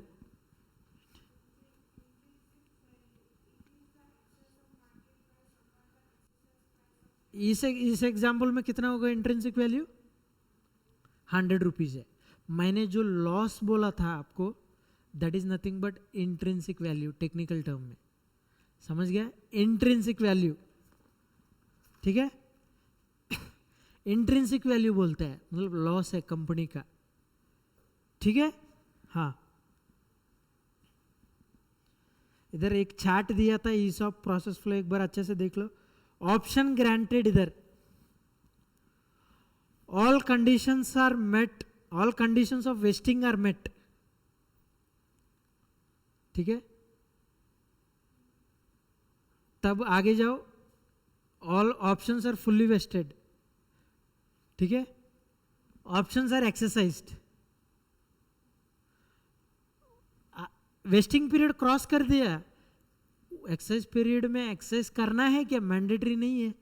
वो कंडीशन सेटिस्फाई किया कोई ने, एम्प्लॉय और डायरेक्टर ने, उसके पास पैसा नहीं है जेब में 50 रुपीज़ देने का, मैंडेटरी है क्या लेने का, नहीं, वो एक्सरसाइज नहीं किया, फिर भी लैप्स हो जाएगा, ठीक है। Options are exercised, options are not exercised, not exercise करने से लैप्स हो जाएगा, ठीक है। नेक्स्ट सेकंड देखो, conditions of vesting are not met, तो ऑब्वियसली लैप्स हो जाएगा तुरंत, समझ गए। एक्सेस कर दिया कि नहीं कर दिया देखने की जरूरत ही नहीं है, अनवेस्ट हो गया तो काम खत्म, समझ गए ये सब प्रोसेस पूरा, ठीक है। ये सब का बिट्स में भी आ सकता है। फर्स्ट जो सेक्शन है, सेक्शन ये आपने फर्स्ट क्लास रेफर किया, इंट्रोडक्शन क्लास, हाँ हाँ, फर्स्ट क्लास देख लो, फर्स्ट क्लास जो है इंट्रो क्लास देखा था ना, पैटर्न देखा एग्जाम पैटर्न, तो हाँ उसमें सेक्शन ये कंपलसरी है ना। सो ग्रुप में, ग्रुप ये तो तुमको ग्रुप 1 में तो पता ही है ना, ग्रुप 1 सेम पैटर्न ही है ग्रुप 2 में, ठीक है। वो फर्स्ट क्वेश्चन जो है कंपलसरी क्वेश्चन, उसमें आ सकता है एक या एक क्वेश्चन आ सकता है 2 मार्क्स का, ठीक है। एडिशनली आएगा तो 8 मार्क्स या 14 मार्क्स सम भी आ सकता है। ई शॉप से अगर क्वेश्चन आएगा तो मैं एक्सपेक्ट कर रहा हूँ 14 मार्क्स होगा, ठीक है, क्योंकि इतना कॉम्प्लिकेटेड सब में, ठीक है, क्लियर। एक और छोटा कॉन्सेप्ट है ESPP, I will cover that also fast, very simple, same हम जो ये एंट्री पास किया सेम है ESPP, नेम अलग है बट कॉन्सेप्ट तो ईसॉप कॉम्प्लिकेटेड है। ESPP इज नथिंग बट, देख लो फुल फॉर्म क्या था ESPP, employee stock purchase plan, employee stock purchase plan. Sweat equity और ESPP ऑलमोस्ट सिमिलर है, इसका कुछ ये grant date, vesting period, access period, ये कॉन्सेप्ट नहीं है, समझ गया। डायरेक्टली एक क्वेश्चन बोल देता हूँ, देख लो क्वेश्चन नंबर 32 उस क्वेश्चन में जाने के पहले एक बार स्वेट इक्विटी शेयर्स में मैंने एक सम था 28, मैंने इधर ही बोल दिया ना, ठीक है, वो क्लास वर्क में ही मैंने बोल दिया ना, क्लास में ही। क्वेश्चन नंबर 28 ये छोड़ देना, क्वेश्चन नंबर 29 मैंने बोल दिया, 30 होमवर्क में ले लीजिए, ईसॉप का क्वेश्चन नंबर 30 होमवर्क में ले लो, एक बार अच्छा से देख लो, चार्ट बनाओ, एंट्रीज अच्छा से देख लो, कुछ डाउट होने से कल मैं डिस्कस करूंगा उसका, ठीक है। कहीं पे भी आप लोग स्टक हो गया वो पॉइंट मैं एक्सप्लेन कर दूंगा। अभी क्वेश्चन नंबर 31 आप होमवर्क ले लो, 32 मैं बताऊंगा, HW कर दो बगल में, मैंने जो क्वेश्चन क्लास में बोल रहे CW कर दो, ठीक है, आप लोग प्रिपरेशन के टाइम में यूज होगा ये। हाँ अभी क्वेश्चन नंबर 32 पढ़ो एक बार। हाँ Shubho, read the sum. Okay, sir. हाँ Sir, question number 32. Yes, 32 page number 68। Okay, sir. On 1st April 2019, X Limited offered 200 shares to each of its 400 employees at rupees 25 per share. One The second, employees, one second, कितना offer किया? 200 shares, yes, sir. 200 shares to each of its 400 employees, each बोला है, ये employees है 400 employees है, उसको 200 shares each, 400 को total 200 नहीं दे रहा है, एक बंदा को 200 दे रहा है कि नहीं, तो टोटल शेयर्स कितना था? 200 इंटू 400 है कि नहीं। हाँ, एट व्हाट प्राइस? ₹25 पर शेयर, ये एक्साइज प्राइस और ऑफर प्राइस बोलो कितना था, ₹25 पर शेयर। ठीक है, next. The employees are given a month to accept the shares. The shares issued under the plan shall be subject to lock-in to transfer for 3 years from the grant date, that is 30th April 2019.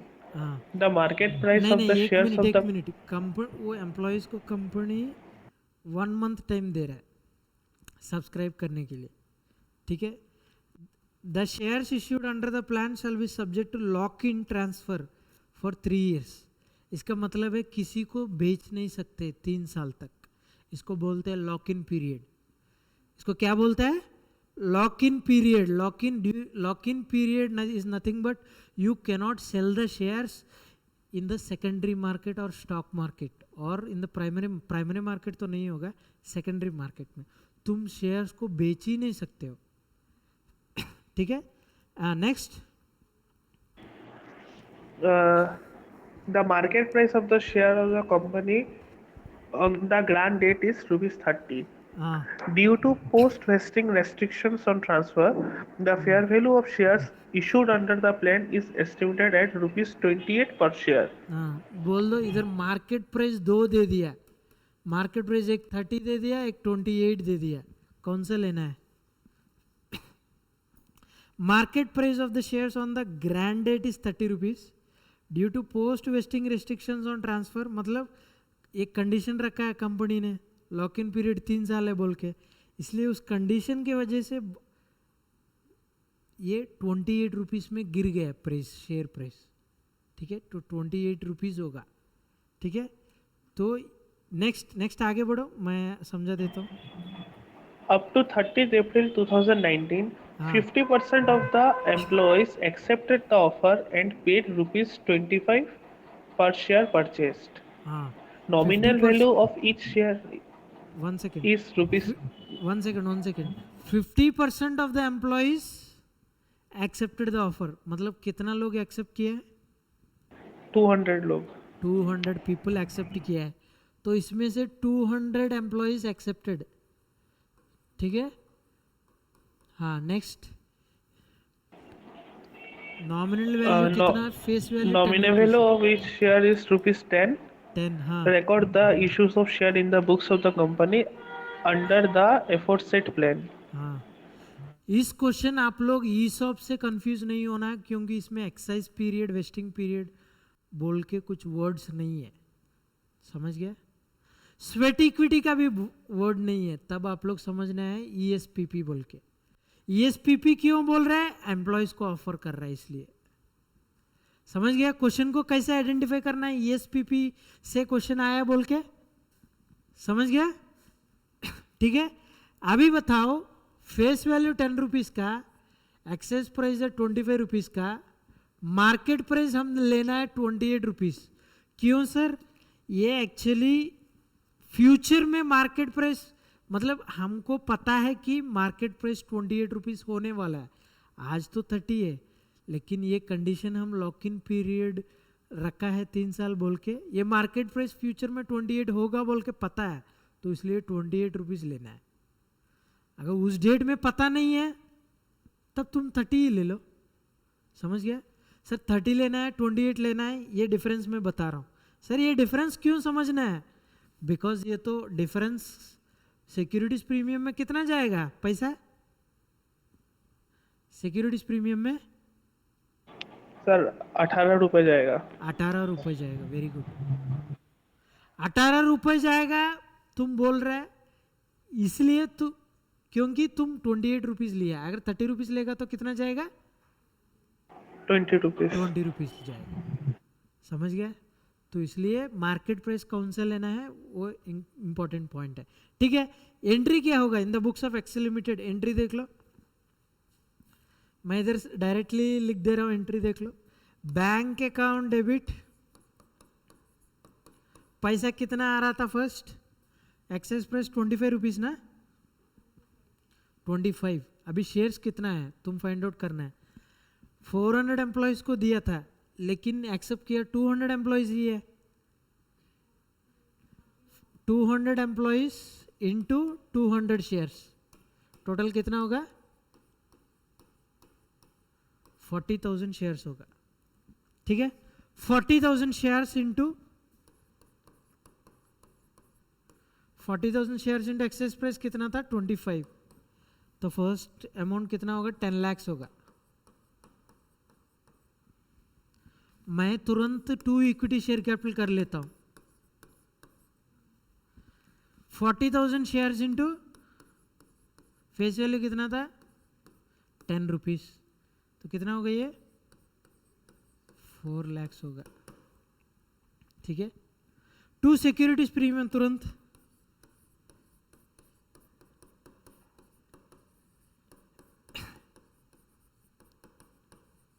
कितना होगा? 40,000 into 40,000 into कितना होगा? 18 rupees होगा। 18। हाँ, amount कितना था? 7,20,000। Very good. 40,000 into 28 rupees ना, इधर 25 रुपीज किया तो 3 रुपीज है कि नहीं? ये 3 रुपीज किया था। 28 माइनस 25, यस और नो? 3 रुपीज क्या था इधर? 28 माइनस 25। ये 28 माइनस 25 क्या होगा? Loss to the company, benefit to the employee. Loss को दूसरा नाम दिया था, क्या था वो?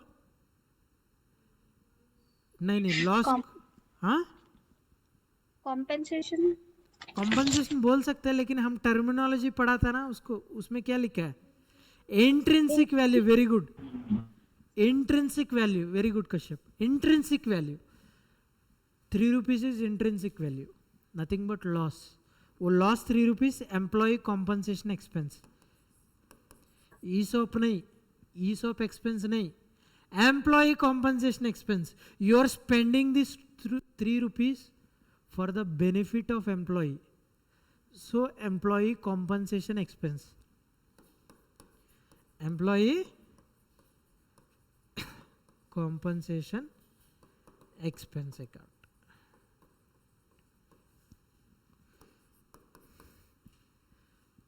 $40,000 इंटू 3 रुपीज ना, कितना होगा?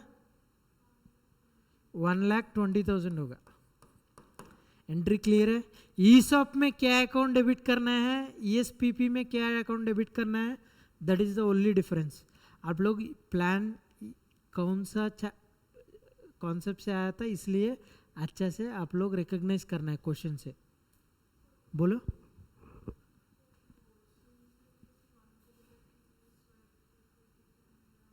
स्वेट इक्विटी है तो क्वेश्चन में बोल रहे हैं ना, स्वेट इक्विटी शेयर्स इश्यू कर रहे हैं बोल के। ये प्लान है, क्वेश्चन में प्लान वर्ड है कि नहीं? देखो अच्छे से, प्लान बोलना चाहिए। प्लान, एम्प्लॉयज को प्लान कुछ दे रहे हैं तभी ये ईएसपीपी होगा, और प्लान को हाईलाइट करो क्वेश्चन में, समझ गए? अगर डाउट होने से स्वेट इक्विटी में जाओ एक बार, पेज नंबर 60, क्वेश्चन एक बार अच्छे से देख लो। Tinku limited allotted 500 sweat equity shares, समझ गया? क्वेश्चन में क्लियरली बता देगा स्वेट इक्विटी है कि नहीं, क्लियरली बता देगा, समझ गया? स्वेट इक्विटी होने से इंटेलेक्चुअल प्रॉपर्टी या technical know how account debit होगा, इससे ही आपका मेमोरी रिकॉलिंग पावर होगा। सब पूरा चैप्टर सभी हो गया, कौन सा अकाउंट डेबिट करना है, नेचर क्या था वो कॉन्सेप्ट याद करना है। वो स्वेट इक्विटी मतलब क्या था? स्वेट दिया है कंपनी को due to creation of mind, intellectual property, account debit करना है। ईसॉप अकाउंट, ईसॉप है तो employee stock option expense account debit करना है। तो ये ईएसपीपी है, एम्प्लॉय कॉम्पनसेशन एक्सपेंस डेबिट करना है। सर इसके जगह में मैंने वो करेगा, आपको पूरा लॉस, पूरा मुझे मार्क्स पूरा लॉस होगा क्या? नहीं, आप स्टेप वाइज मार्किंग होगा। ये 3 जो अमाउंट से आपको मिल जाएगा मार्क्स। अगर सोच लीजिए इस एंट्री का 4 मार्क्स दिया है क्वेश्चन, आप लोग को 3 मार्क्स मिल जाएगा, 1 मार्क नहीं मिलेगा। सिर्फ ये अकाउंट गलत है ना, बाकी सब तो ठीक ही है। तो इसलिए आप लोग एटलीस्ट जो आता है पूरा अटेम्प्ट करके आओ। कुछ अकाउंट याद नहीं आया था, एटलीस्ट तुम थोड़ा निकाल दे, employee expense account debit, compensation word निकल गया है, दिमाग से नहीं है, एटलीस्ट एम्प्लॉय एक्सपेंस कर दो डेबिट। समझ गए? समझ गए? अगर एवेल्यूशनर कंसिडर करेगा तो मार्क्स दे देगा। समझ गए? तुमको एटलीस्ट नेचर पता होना चाहिए, employ compensation expense P&L account का है अकाउंट, तो ये P&L में जाएगा। क्लियर? 6:30 हो गया, ऑलमोस्ट 3 मिनट्स बाकी है, मैं टाइम दे देता हूँ। कुछ अगर किसी कॉन्सेप्ट में डाउट है, sweat equity, ESOP, ESPP, sweat equity almost similar है, ईसॉप कॉन्सेप्ट थोड़ा कॉम्प्लिकेटेड है, पूरा कॉन्सेप्ट समझना है, ठीक है?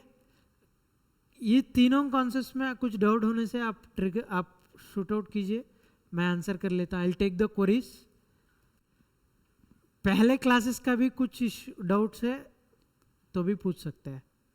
Any doubts in issue of shares, forfeiture of shares, reissue of shares, rights issue, bonus issue, sweat equity shares issue, ESOP, ESPP।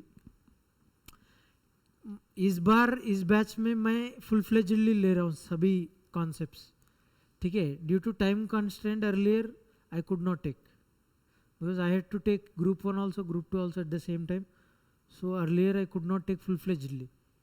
Now I am taking full-fledged classes, so utilize it.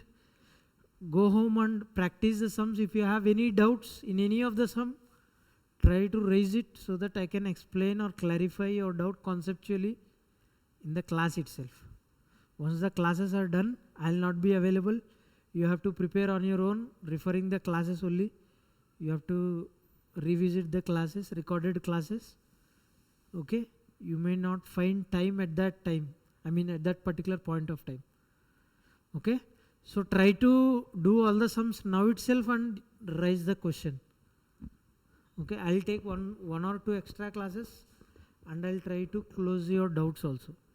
Okay? Now if you have any doubts in today's class or earlier classes, please raise. Sir हाँ, sir market price, exercise price और face value, तीनों का क्या concept, और फिर से समझा दीजिए ना। Market price, exercise price, face value ना, यस सर। ये तीनों का डिफरेंस ना, जी ठीक है? अच्छे से देख लो, ये शेयर सर्टिफिकेट है, ठीक है?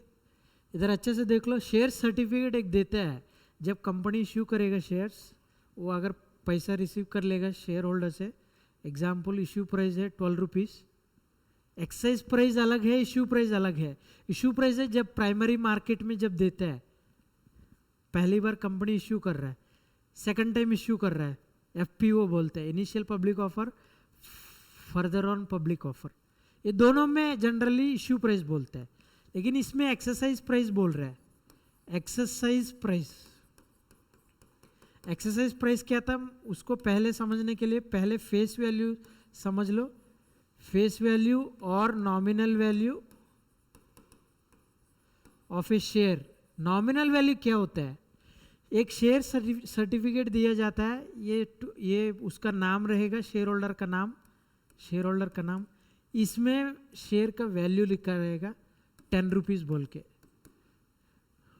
Face value by the name itself suggest share का फेस में कितना वैल्यू है, मतलब ये पेपर का वैल्यू जनरली 10 रुपीज़ है, ठीक है? मार्केट प्राइस क्या होता है? मार्केट प्राइस अगर ये कंपनी स्टॉक एक्सचेंज में लिस्ट करेगा, लिस्टिंग स्टॉक एक्सचेंज में मतलब क्या था, कुछ रेगुलेशंस फॉलो करके कंपनी ने सेबी के साथ परमिशन लेके लिस्टिंग होता है। समझ गया? लिस्टिंग क्या होता है? Listing signifies company shares can be sold in the stock market. Anyone can sell the share. Who is holding the shares? He can sell. Anyone wanted to purchase, he can purchase. It is nothing but, सोच लो, example दे रहा हूँ, समझने के लिए difference stock market और issue, इसका difference समझने के लिए सोच लीजिए कोई एक फार्मर है, ठीक है, कोई एक फार्मर है, फार्मर ने कुछ एग्जाम्पल, कुछ पोटैटोस है, समझ गया, कोई फार्मर ने जो पहला ग्रोन करने के पोटैटोस जो बेच रहा है, समझ गया, ये एग्जाम्पल किसी होलसेलर को बेचता है, समझ गया, ये होलसेलर एक ही बंदा होता है ना जनरली, किसी एक बंदे को देते हैं, तीन चार होलसेलर्स को दे सकता है, वो अलग बात है, एज्यूम होलसेलर एक ही है, इधर से ये बंदा बहुत लोग को बेच देगा, ये रिटेलर्स बोलते हैं ना,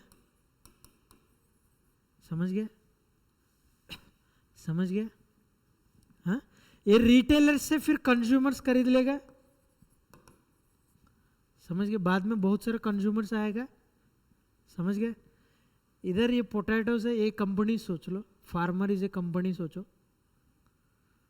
वो पहला इश्यू जब करेगा उसको होलसेलर सोचो, ठीक है, पहला इश्यू जब करेगा सोच लीजिए 2-3 होलसेलर्स को इश्यू किया है, मतलब 2 शेयर होल्डर्स के पास अभी शेयर्स है, समझ गया, लिस्टिंग अगर करेगा तभी रिटेलर्स कंज्यूमर्स के पास जाएगा, रिटेलर्स कंज्यूमर्स के पास कैसे जा रहा है, एक बंदा खरीद रहा है एक बंदा बेच रहा है, तो this is nothing but assume stock market है, stock market is nothing but a place where someone can sell, someone can buy, nothing but a normal market, in a normal market someone will sell something, someone will purchase something, समझ गया, so ये market price is nothing but the price in the stock market basically, समझ गया, current prevailing price in the market indirectly, so face value समझ गया, इसका original value है, market price इससे ज़्यादा भी हो सकता है कम भी हो सकता है, if the company is performing well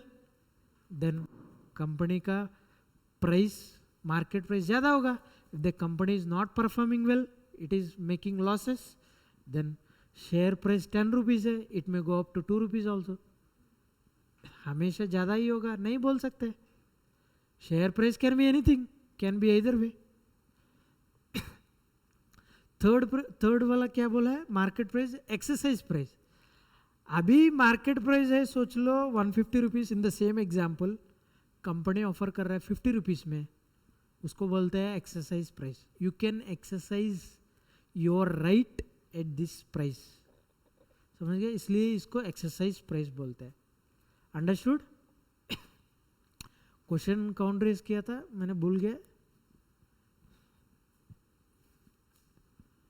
who has raised the question, Anjana Das, you, Yes, sir. now clear, Yes, sir. हाँ Thank you, sir. हाँ welcome, okay, if you have no doubts I'll close for the day, tomorrow I'll start buyback of shares, okay, buyback of shares, till now we are done with almost 32 sums, उसमें से मैंने कुछ home class work में बोला, आप लोग को कुछ होमवर्क में दिया था, go home and try to practise the sum, okay, you have done also earlier, few of them raised the questions also, it is good that you are practicing, but I request you to practice number of times, you are finding time, practice number of times, then you will be solid in your concept, okay, rock solid, you should become rock solid, rock solid in the sense, in the sleep also if someone is waking you up and asking you what is the entry for ESOP, you should be able to tell, okay, yeah, thank you, Thank you, sir. yes, thank you.